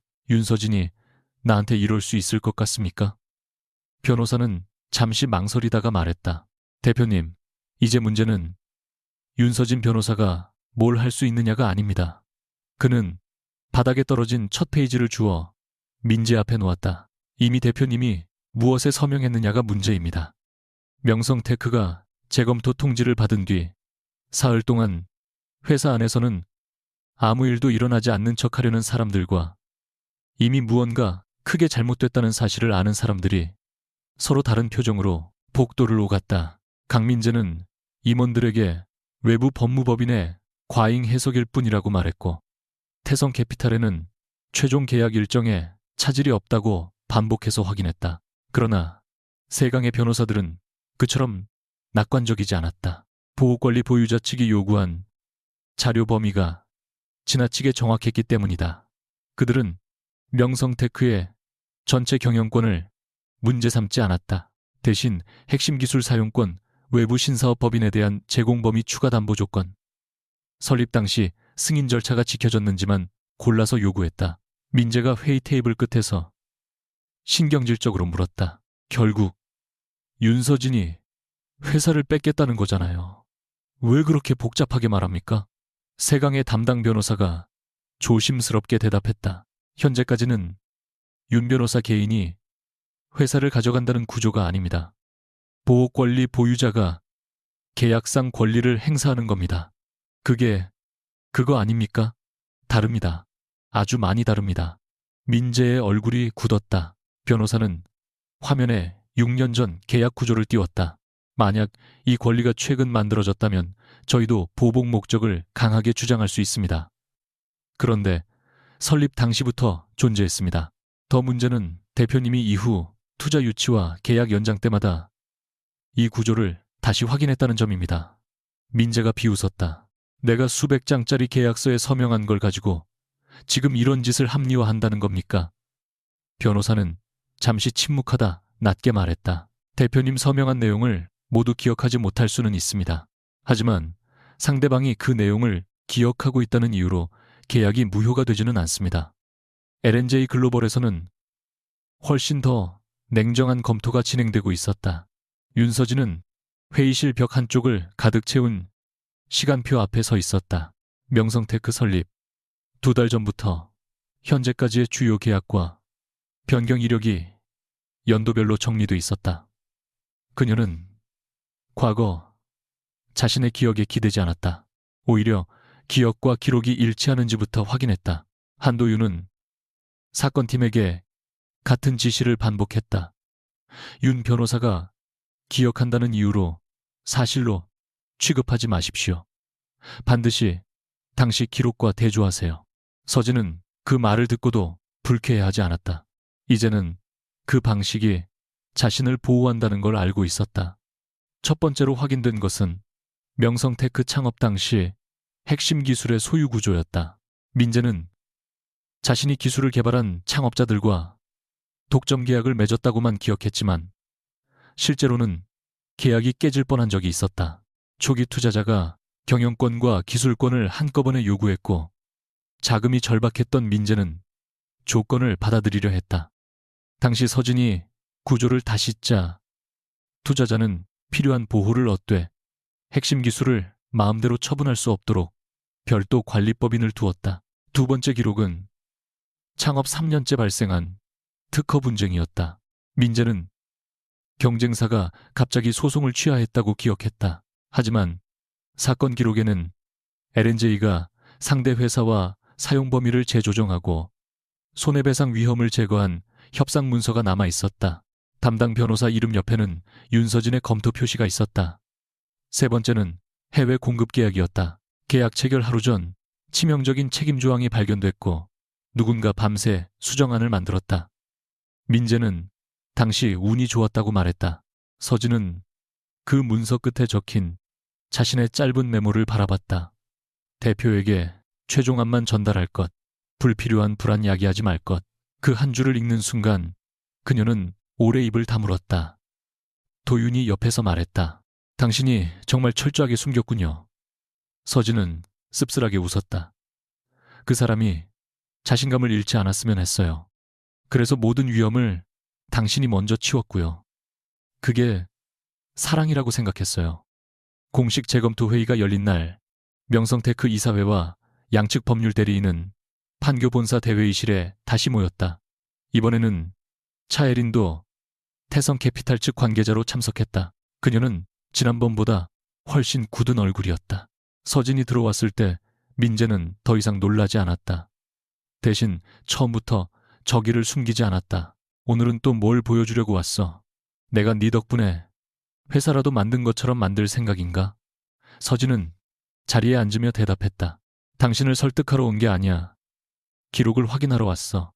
민재가 코웃음을 쳤다. 기록. 그 기록을 네가 만들었잖아. 도윤이 차갑게 끼어들었다. 그래서 독립검토를 거쳤습니다. 오늘 제시되는 자료 가운데 혼인 중 취득한 사적 정보는 없습니다. 세강 측 변호사도 그 부분은 더 이상 강하게 반박하지 못했다. 이미 외부 검토 결과가 공유돼 있었기 때문이다. 서진은 화면에 최초 계약과 이후 3번의 확인 문서를 나란히 띄웠다. 핵심은 간단합니다. 제17조는 경영진을 처벌하기 위해 만든 조항이 아닙니다. 회사가 단기적인 투자나 확장을 위해 핵심 자산을 과도하게 외부에 제공하는 걸 막기 위한 장치였습니다. 그 장치는 설립 이후 한 번도 사라지지 않았고 3차례 변경 계약에서도 유지됐습니다. 민재가 말했다. 그럼 왜 지금까지 한 번도 문제 삼지 않았지? 서진은 그의 눈을 바라봤다. 지금까지는 선을 넘지 않았으니까. 이번 거래가 그렇게 위험하다는 건 내 판단이잖아. 아니, 계약에 정해진 기준이야. 그녀가 다음 화면을 넘겼다. 태성신사업 법인에 제공되는 기술 범위와 추가 담보 조건이 제17조의 발동 기준과 정확히 겹쳤다. 서진은 덧붙였다. 그리고 이 위험은 명성테크 법무팀이 최종 계약 전에 이미 3번 경고했습니다. 민재의 얼굴이 굳었다. 민재는 즉시 법무팀장을 바라봤다. 3번 법무팀장은 창백한 얼굴로 고개를 숙였다. 예, 대표님. 기본 합의 전 한 차례 실사 중 한 차례 최종 계약 직전 한 차례 보고 드렸습니다. 왜 제대로 설명하지 않았어? 보고서와 메일을 모두 전달드렸습니다. 마지막에는 직접 뵙고 말씀드리려고 했지만 대표님께서 계약 뒤에 검토하라고 하셨습니다. 그 순간 민재의 기억 속에서 여러 장면이 빠르게 되살아났다. 회의 도중 귀찮다는 듯 밀어놓았던 보고서, 축하 자리에서 뒤집어 두었던 휴대전화, 제17조 위험이라는 제목을 보고도 다음 날로 미뤘던 메시지. 그는 그것들을 모두 알고 있었다. 정확히 이해하려 하지 않았을 뿐이었다. 민재는 입술을 깨물다가 갑자기 서진을 향해 소리쳤다. 그래도 넌 알고 있었잖아. 네가 진짜 회사를 생각했다면 왜 나한테 직접 말하지 않았어? 회의실이 조용해졌다. 서진의 얼굴에서도 순간 흔들림이 지나갔다. 민재는 그것을 보고 더 거칠게 몰아붙였다. 6년 동안 그렇게 잘난 척도 안 하고 뒤에서 다 해결했다며. 그럼 이번에도 하면 됐잖아. 계약 전에 전화 한 통이면 됐잖아. 서진은 한동안 대답하지 않았다. 그 말은 비겁했지만 동시에 그녀의 가장 약한 곳을 찌르고 있었다. 예전의 그녀라면 정말 그렇게 했을 것이다. 몰래 위험을 없애고 민재에게는 아무 일도 없었던 것처럼 만들었을 것이다. 서진은 천천히 숨을 들이마셨다. 당신 법무팀이 경고했어. 외부 법률 대리인도 경고했어. 이사회에서도 문제를 제기했어. 하지만 네가 말했으면 내가 들었을 수도 있잖아. 아니, 서진의 목소리가 낮아졌다. 당신은 내가 집을 나가기 직전에도 말했어. 당신 회사는 내 도움을 받은 적이 없다고. 민재의 입이 닫혔다. 서진은 그를 똑바로 바라봤다. 나는 당신에게 경고할 기회를 빼앗은 게 아니야. 내가 대신 책임지는 일을 멈춘 거야. 재검토 결과는 오후 늦게 나왔다. 최종 계약 체결로 인해 핵심 기술 사용권이 제한선을 넘는 범위까지 외부 법인에 제공될 의무가 발생했고, 일부 추가 담보 조항은 기존 보호계약과 직접 충돌했다. 보호권리 보유자는 계약에 따라 명성테크의 핵심 기술 사용권 일부에 대해 회수 절차를 개시하고 새로운 운영 조건이 합의될 때까지 관련 권한을 제한할 수 있었다. 이것은 당장 회사를 폐쇄한다는 의미가 아니었다. 그러나 명성테크 사업 가치의 상당 부분이 그 기술에 의존하고 있었기 때문에 충격은 치명적이었다. 동시에 기존 투자 계약의 보호 조항이 활성화되면서 이사회는 대표이사의 대규모 자산 처분 권한을 재검토해야 했다. 태성캐피탈 측도 즉시 움직였다. 해리는 회의실 밖에서 민재를 붙잡고 낮은 목소리로 말했다. 왜 이런 구조가 있다는 걸 우리한테 말하지 않았어요? 민재가 다급하게 대답했다. 나도 이렇게까지 문제될 줄 몰랐어. 세강에서 해결할 수 있어. 몰랐다는 게 더 문제예요. 혜리나, 내 이름 그렇게 부르지 마세요.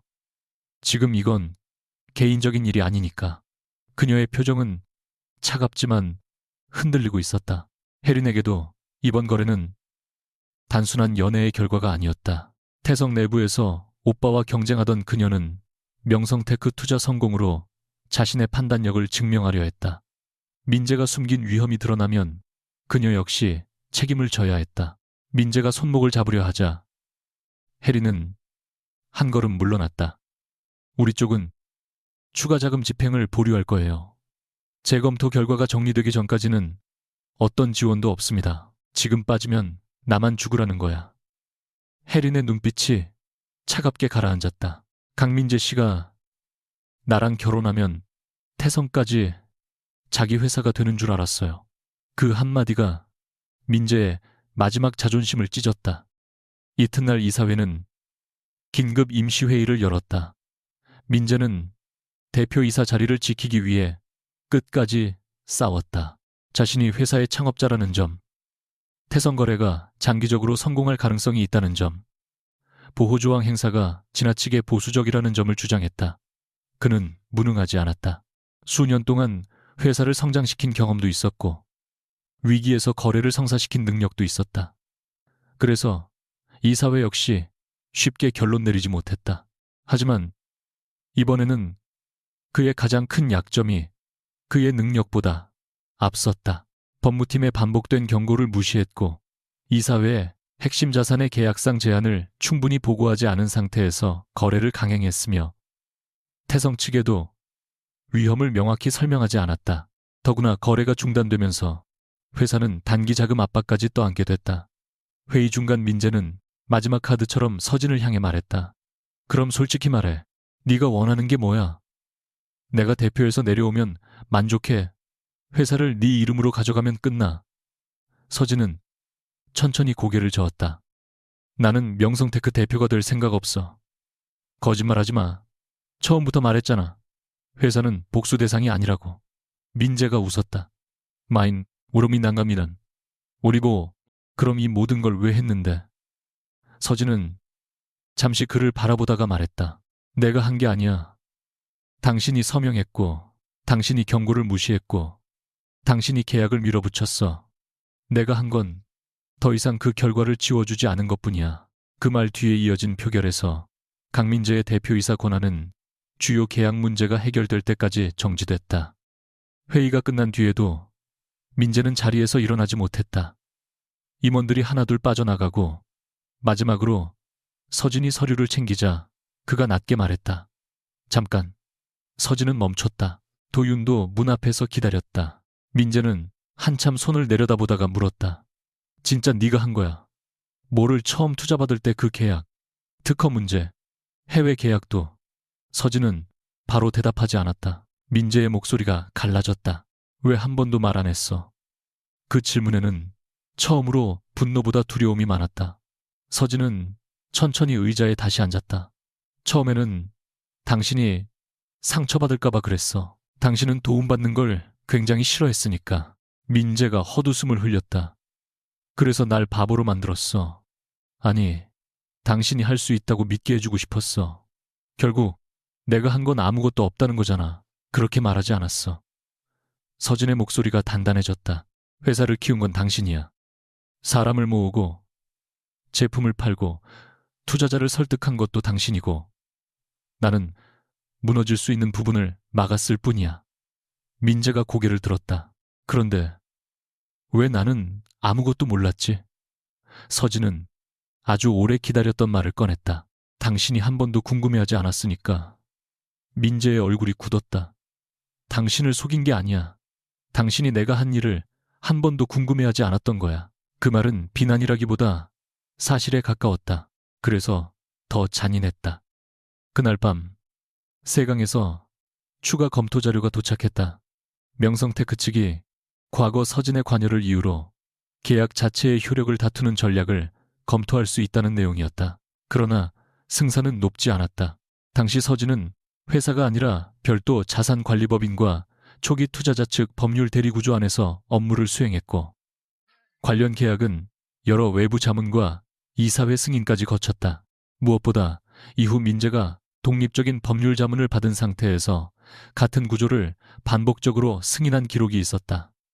마지막 탈출구까지 좁아지고 있었다. 도윤은 자료를 읽은 뒤 서진에게 말했다. 이제 상대가 실질적으로 버틸 수 있는 선택지는 많지 않습니다. 재구조와 협상에 들어오거나 장기 분쟁을 감수하거나 둘 중 하나예요.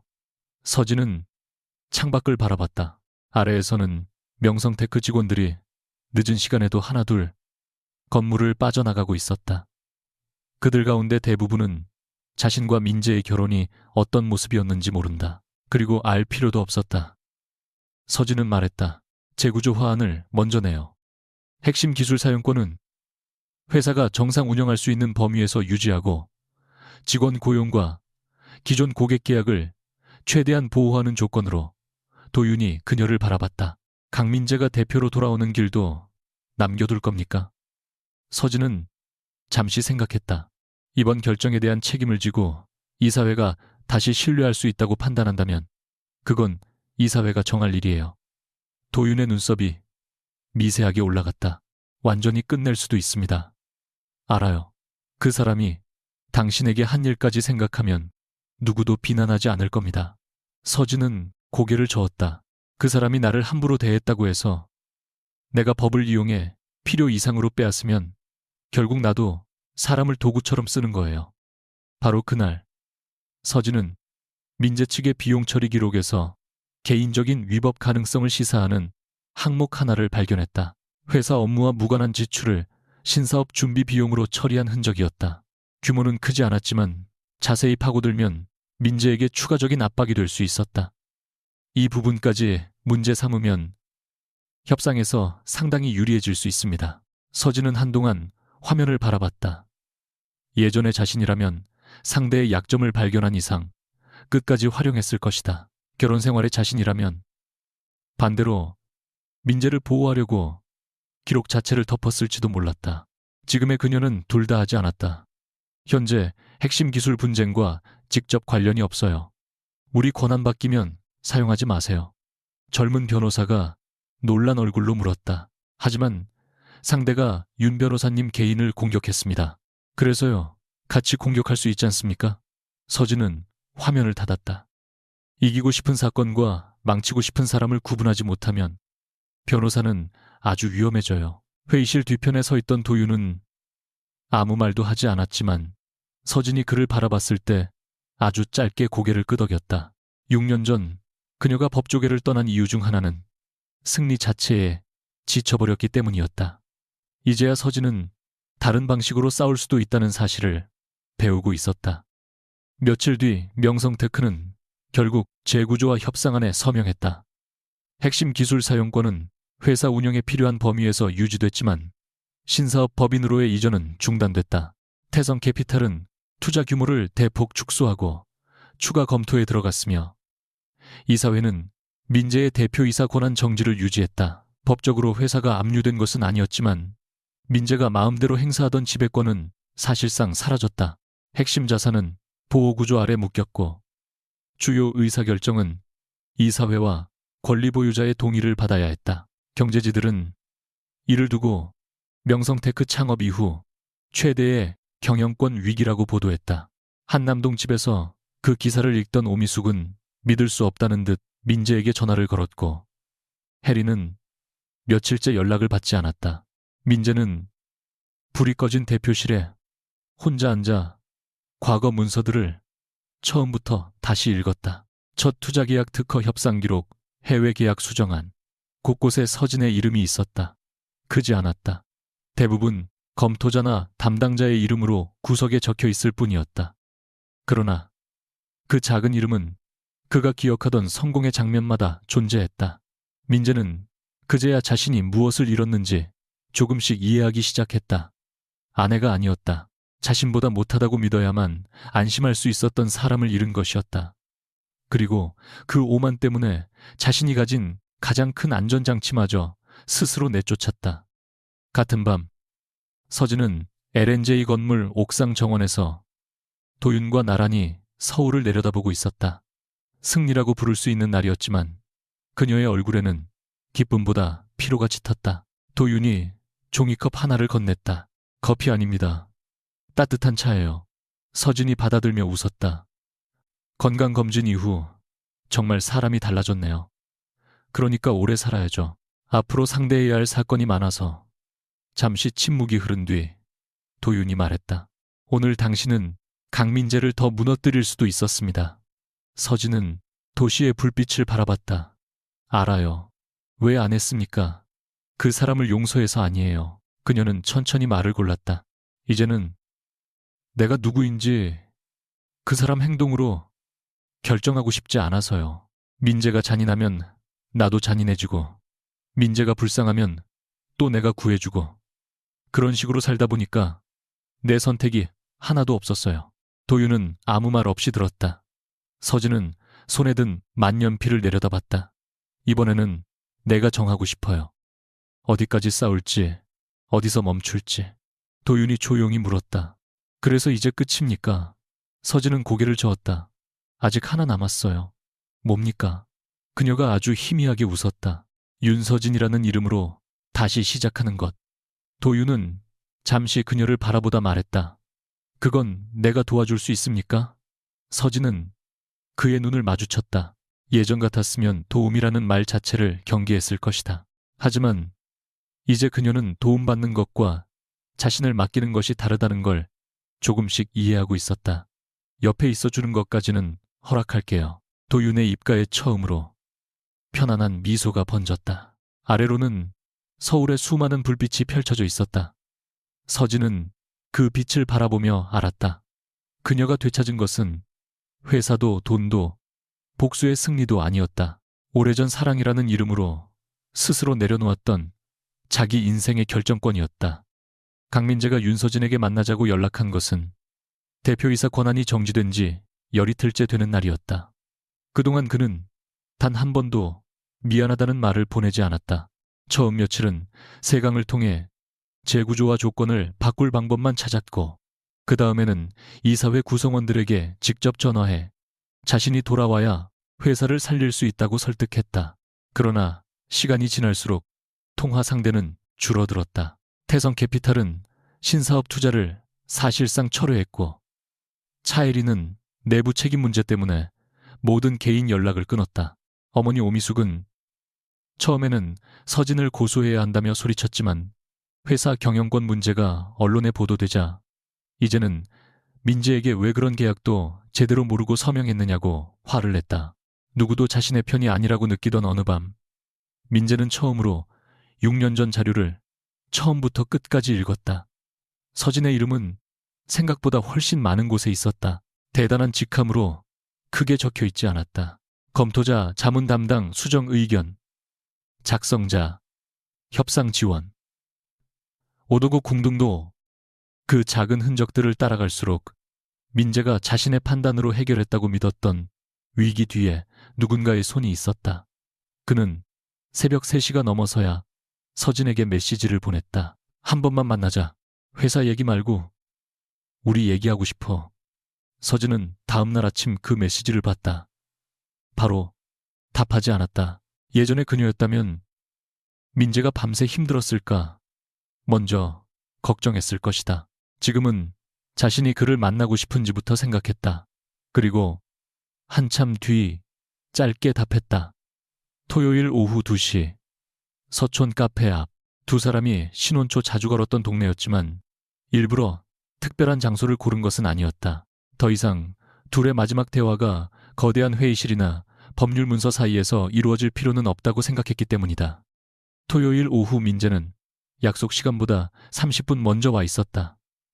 고급 정장 대신 검은 셔츠와 코트를 입고 있었고 며칠 사이 얼굴이 눈에 띄게 수척해져 있었다.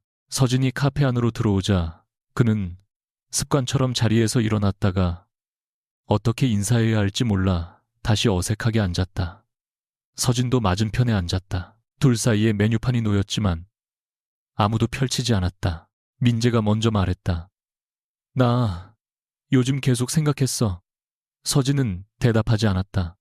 처음 회사를 만들 때 기억나 사무실도 없어서 카페 돌아다니면서 사람 만나던 때. 기억해. 그때 난 네가 법률 일을 조금 해본 줄만 알았어. 서진의 눈이 잠시 흔들렸다. 조금 해봤다는 말은 내가 한 적 없어. 민재가 입을 다물었다. 맞는 말이었다. 그는 묻지 않았다.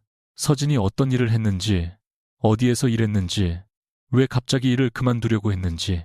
결혼을 준비할 당시 민재에게 중요한 것은 서진이 자신의 곁에 남는다는 사실뿐이었다. 그는 그것을 사랑이라고 믿었다. 민재가 낮게 말했다. 내가 물어본 적이 없었구나. 서진은 커피잔을 바라보며 말했다. 처음엔 당신이 관심 없는 게 편했어. 난 그때 법률가로서의 내 삶에 지쳐 있었으니까. 누군가 나를 승률이나 사건 이름으로 보지 않는다는 게 좋았어. 그럼 왜 나중에도 말 안 했어? 어느 순간부터는 말하면 안 될 것 같아졌어. 왜? 서진은 천천히 그를 바라봤다. 당신이 내가 당신보다 더 많은 걸 안다는 걸 불편해한다는 걸 알았으니까. 민재의 얼굴이 굳었다. 부정하고 싶었지만 할 수 없었다. 민재는 손가락을 꽉 맞잡았다. 그럼 결국 네가 날 그렇게 만든 거 아니야. 말이 떨어지자 서진의 눈빛이 차가워졌다. 민재도 자신이 또 책임을 돌리려 했다는 사실을 바로 깨달았다. 미안해. 그렇게 말하려던 건 아니었어. 잠시 후 그가 다시 입을 열었다. 솔직히 말하면 무서웠던 것 같아. 어릴 때 우리 집 망하고 나서 사람들한테 무시당했던 거 알지? 난 다시는 누구한테도 불쌍한 사람으로 보이고 싶지 않았어. 누가 도와줬다는 말도 듣기 싫었고. 서진은 조용히 들었다. 민재는 웃음인지 한숨인지 모를 소리를 냈다. 회사가 커지니까 사람들이 나를 대하는 방식이 달라졌어. 예전엔 전화도 안 받던 사람들이 먼저 만나자고 했고 나를 비웃던 선배들이 투자 이야기를 하더라. 그게 너무 좋았어. 그래서 점점 내가 진짜 특별한 사람이라고 믿었나 봐. 그는 고개를 숙였다. 그리고 집에 돌아오면 네가 있었어. 매일 같은 옷 입고 엄마 비위 맞추고 내가 몇 시에 오든 밥 준비하고. 나는 그걸 보고 안심했던 것 같아. 세상에서는 내가 계속 올라가도 집에서는 적어도 내가 가장 대단한 사람이니까. 서진의 손이 천천히 굳었다. 이미 알고 있던 사실이었지만 민재의 입으로 들으니 다른 상처가 됐다. 민재가 말했다.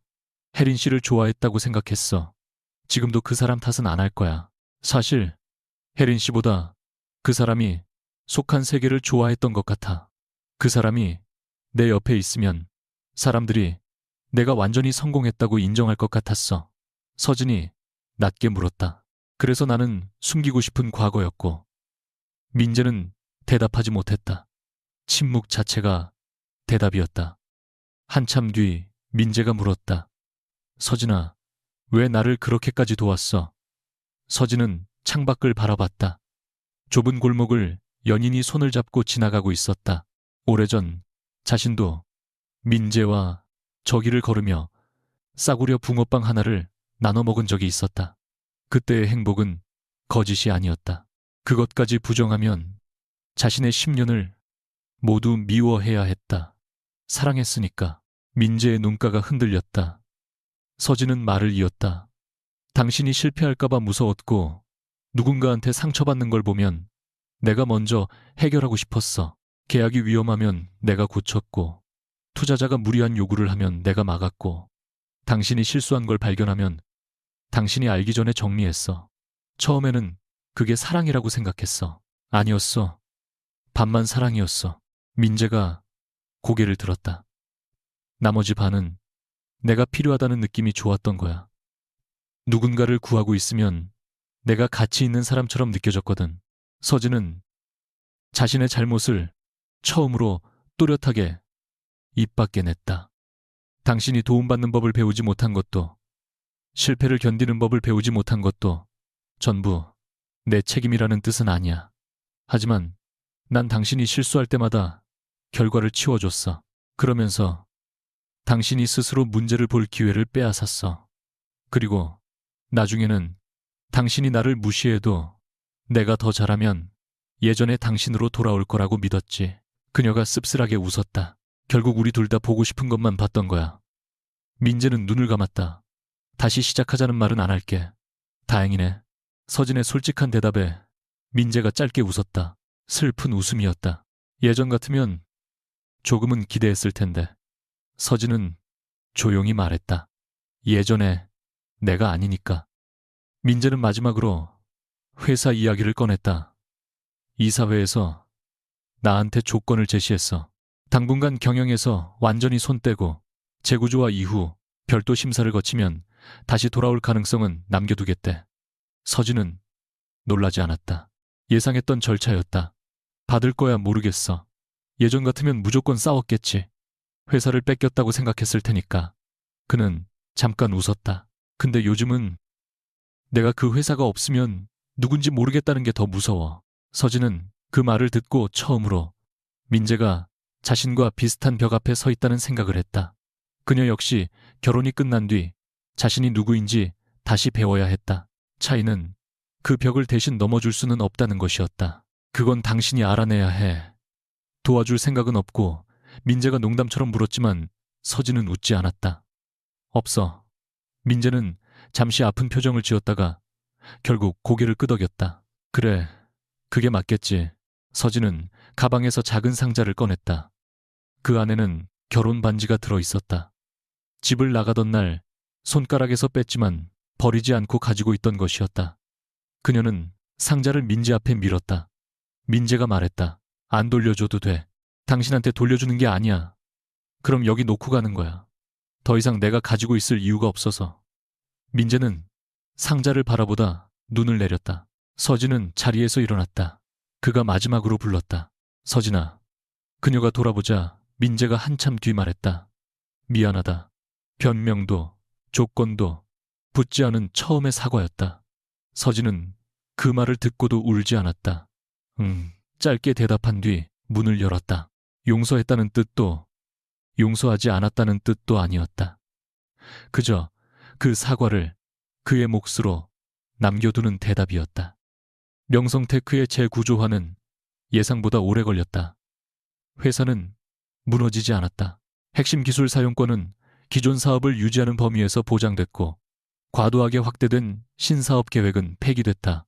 경영진은 외부 전문가와 내부 임원을 중심으로 임시 체제를 구성했고 직원들의 대규모 해고 대신 비용 구조와 투자 우선순위를 조정하는 쪽을 선택했다. 보호권리 보유자 측도 기술을 회수해 회사를 질식시키는 방식이 아니라 정상적인 운영이 가능하도록 계약을 다시 설계했다. 서진은 협상 과정에서 끝까지 한 가지 원칙을 고집했다. 경영자의 잘못과 회사 전체를 같은 것으로 취급하면 안 됩니다. 잘못한 사람이 책임을 지는 것과 수백 명의 직원이 같이 무너지는 건 다른 문제예요. 몇몇 투자자들은 더 공격적인 구조조정을 요구했지만 서진은 숫자와 계약 조건을 근거로 설득했다. 도윤은 옆에서 그녀가 협상하는 모습을 보며 6년 전의 윤서진과 지금의 윤서진이 무엇이 다른지 분명히 알 수 있었다. 과거의 그녀는 이길 수 있는 모든 싸움에서 최대한 많이 가져오려 했다. 지금은 무엇을 가져와야 하고 무엇을 남겨둬야 하는지를 먼저 판단했다. 어느 날 협상이 끝난 뒤 도윤이 말했다. 당신이 돌아오면 경쟁팀이 제일 싫어하겠다고 생각했는데. 서진이 물었다. 지금은요, 우리 팀이 제일 힘들 것 같습니다. 적당히 타협하려고 하면 당신이 끝까지 이유를 물을 테니까. 서진이 웃었다. 벌써 후회해요. 아니요. 오히려 예상보다 재미있습니다. 차예린 역시 아무 일 없었던 것처럼 사라지지는 않았다. 태성캐피탈 내부 조사에서 그녀가 명성테크의 성장 가능성을 과도하게 낙관한 책임이 지적됐고 한동안 핵심 투자 심의에서 배제됐다. 그러나 계약 위험을 완전히 숨긴 사람이 아니라는 사실도 확인됐다. 어느 오후 서진은 우연히 LNJ 회의실 앞에서 혜린과 마주쳤다. 혜린은 다른 투자 사건 때문에 변호사를 만나러 온 길이었다. 두 사람은 잠시 서로를 바라봤다. 먼저 입을 연 사람은 혜린이었다. 사과하면 웃길까요? 서진은 담담하게 대답했다. 어떤 부분을 말하는지에 따라 다르겠죠. 혜린은 입술을 깨물었다. 그날 집에서 아무 말도 안 한 거요. 당신이 얼마나 모욕당하는지 알면서도 내 일이 아니라고 생각했어요. 정확히 말하면 내가 원하는 걸 얻는데 방해되지 않으니까 모른 척했죠. 받아줄지는 아직 모르겠지만 사과한 건 알겠어요. 혜린이 씁쓸하게 웃었다. 역시 쉽게 용서해주지는 않네요. 예전에는 너무 쉽게 했어요. 그건 좀 부럽네요. 난 아직도 잘 못해서. 두 사람 사이에 잠깐 묘한 침묵이 흘렀다. 혜린은 더 이상 민재를 두고 싸워야 할 여자가 아니었고 서진 역시 그녀를 자신의 결혼을 망친 단순한 악역으로 보고 싶지 않았다. 각자는 자신의 욕망 때문에 잘못된 선택을 했고 각자의 자리에서 대가를 치르고 있었다. 그것이면 충분했다. 석 달 후 LNJ 글로벌의 정기 파트너 회의에서 윤서진의 이름이 공식적으로 다시 올라갔다. 단순 자문이 아니라 기업 분쟁 부문의 수석 법률 대리인으로 정식 복귀하는 안건이었다. 6년이라는 공백을 우려하는 사람도 있었지만 명성테크 사건에서 보여준 독립성 검토 과정과 협상 결과는 오히려 그녀가 예전보다 더 안정적인 판단력을 갖췄다는 증거가 됐다. 회의가 끝난 뒤 도윤은 결과를 직접 알려주려고 했지만 서진이 먼저 회의실 문을 열고 나왔다. 알아요. 도윤이 눈썹을 올렸다. 누가 말했습니까? 표정이 너무 티나요. 내가 그렇게 감정을 못 숨깁니까? 나한테는요. 도윤은 잠시 말이 없어졌다. 서진은 그런 그를 바라보다 웃었다. 정식 복귀 첫날 그녀는 오래된 만년필을 새 책상 서랍에 넣었다. 예전처럼 중요한 순간마다 손에 쥐고 있어야 하는 부적은 아니었다. 이제 그 펜이 없어도 자신이 누구인지 알고 있었다. 책상 명패에는 단순한 글자만 적혀 있었다. 윤서진 변호사. 그녀는 그 이름을 한동안 바라보다 컴퓨터를 켰다. 그때 휴대전화에 메시지가 하나 도착했다. 도윤이었다. 오늘 저녁 시간 됩니까? 서진은 바로 답하지 않고 그의 사무실 쪽을 바라봤다. 유리벽 너머로 도윤이 아무렇지 않은 척 모니터만 보고 있었다. 서진은 피식 웃으며 자리에서 일어났다. 저녁 7시 두 사람은 광화문의 작은 한식당에 마주 앉았다. 고급 호텔도 전망 좋은 레스토랑도 아니었다. 과거 두 사람이 늦게까지 사건을 준비하다 종종 들르던 평범한 곳이었다. 서진은 메뉴를 덮으며 물었다. 왜 하필 여기에요? 도윤이 대답했다. 당신이 예전에 여기 제육볶음이 서울에서 제일 낫다고 우겼잖아요. 6년 전 일을 기억해요. 쓸데없는 건 잘 기억합니다. 그게 왜 쓸데없어요? 음식은 중요하지.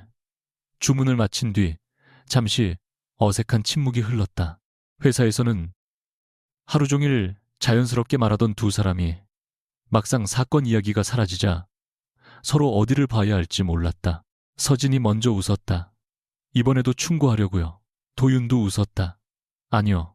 이번에는 그냥 같이 밥 먹고 싶습니다. 서진의 표정이 조금 부드러워졌다. 도윤은 잠시 망설이다 말을 이었다. 다만 하나는 미리 말해두죠. 내가 당신을 기다렸다는 식의 낭만적인 말은 못합니다. 6년 동안 내 삶도 있었고 당신도 당신 삶을 살았으니까 다행이네요. 그런 말 하면 바로 갈 뻔했어요. 그럴 줄 알았습니다. 그럼 왜 만나자고 했어요? 도윤은 이번에는 장난스럽게 넘기지 않았다. 지금의 윤서진이 궁금해서요. 예전에 당신도 아니고 강민재의 아내였던 당신도 아니고 지금 여기 앉아 있는 사람. 서진은 한참 그를 바라봤다. 심장이 아주 조용하게 빨라졌다. 누군가의 구원이 되고 싶지도 않았고 누군가에게 구원받고 싶지도 않았다. 그저 한 사람이 다른 한 사람을 알아가고 싶어하는 마음, 그것이라면 시작해 볼 수 있을 것 같았다. 그녀가 말했다. 그럼 천천히 알아봐요. 도윤이 고개를 끄덕였다. 그럴 생각입니다. 봄이 시작될 무렵 서진은 대법원 인근 법정 건물 계단을 내려오고 있었다. 명성테크와는 전혀 관계없는 새로운 기업 분쟁 사건의 첫 변론을 마친 날이었다. 후배 변호사들이 뒤에서 사건 이야기를 나눴고 도윤은 조금 떨어진 곳에서 통화를 하고 있었다. 계단 아래에는 기자 몇 명이 다른 사건 취재를 위해 모여 있었지만 누구도 서진에게 달려들지 않았다. 그것이 오히려 좋았다. 그녀는 더 이상 누군가에게 자신의 귀환을 증명할 필요가 없었다. 휴대전화 화면에 알림이 떴다. 명성테크 이사회가 새로운 전문 경영인을 선임했다는 기사였다. 강민재는 경영 일선 복귀 대신 보유지분 일부를 정리하고 당분간 창업자 자문 역할만 맡기로 했다는 짧은 내용도 있었다. 서진은 기사를 끝까지 읽은 뒤 화면을 껐다. 기쁘지도. 다만 이제 정말 끝났다는 느낌이 들었다. 그때 도윤이 통화를 마치고 다가와 물었다. 뭘 봤습니까? 과거요. 재미있던가요? 서진은 고개를 저었다. 이제 별로. 그녀는 계단을 내려가기 시작했다. 도윤이 옆으로 따라왔다. 오늘 저녁은요. 일 있어요. 내일은 회의요. 주말은. 서진이 걸음을 멈추고 그를 바라봤다. 한도윤 변호사님. 네, 너무 들이대는 거 아니에요. 도윤은 태연하게 대답했다. 천천히 알아보자면서요. 천천히 하려면 자주 만나야 하지 않습니까? 서진은 어이없다는 듯 웃었다. 그리고 다시 걷기 시작했다. 이번에는 도윤이 한 걸음 뒤가 아니라 정확히 옆에서 걸었다. 그날 서진의 가방 안에는 이혼 합의서도 결혼 반지도 없었다. 명성테크 지분 증서도 없었고 누군가에게 복수했다는 증거도 없었다. 오래된 검은 만년필 한 자루와 다음 사건의 준비 서면만 들어있었다. 한남동 집에서 쫓겨나던 날 사람들은 그녀가 두 손으로 들고 갈 것이 아무것도 없는 여자라고 생각했다. 민재는 집도 차도 회사도 자기 것이니 서진이 떠나면 빈손이라고 믿었다. 서진 자신조차 오랫동안 그렇게 믿었다. 그러나 이제는 알았다. 사람에게 가장 먼저 되찾아야 할 것은 소유물이 아니었다. 자신의 선택을 스스로 내릴 권리, 자신의 능력을 숨기지 않을 용기, 사랑받기 위해 자신을 줄이지 않아도 된다는 확신이었다. 건물 밖으로 나오자 도윤이 먼저 걸음을 늦춰 그녀와 속도를 맞췄다. 서진은 그 사실을 알아차렸지만 아무 말도 하지 않았다. 누군가 자신을 끌고 가지도 뒤에서 밀지도 않고 같은 속도로 걷는다는 것이 생각보다 편안했다. 신호등이 초록색으로 바뀌었다. 서진은 사람들 사이로 한 걸음 내디뎠다. 이번에는 누구의 아내도 누구의 구원자도 아닌 이름으로 윤서진 변호사. 그리고 그 이름이면 충분했다.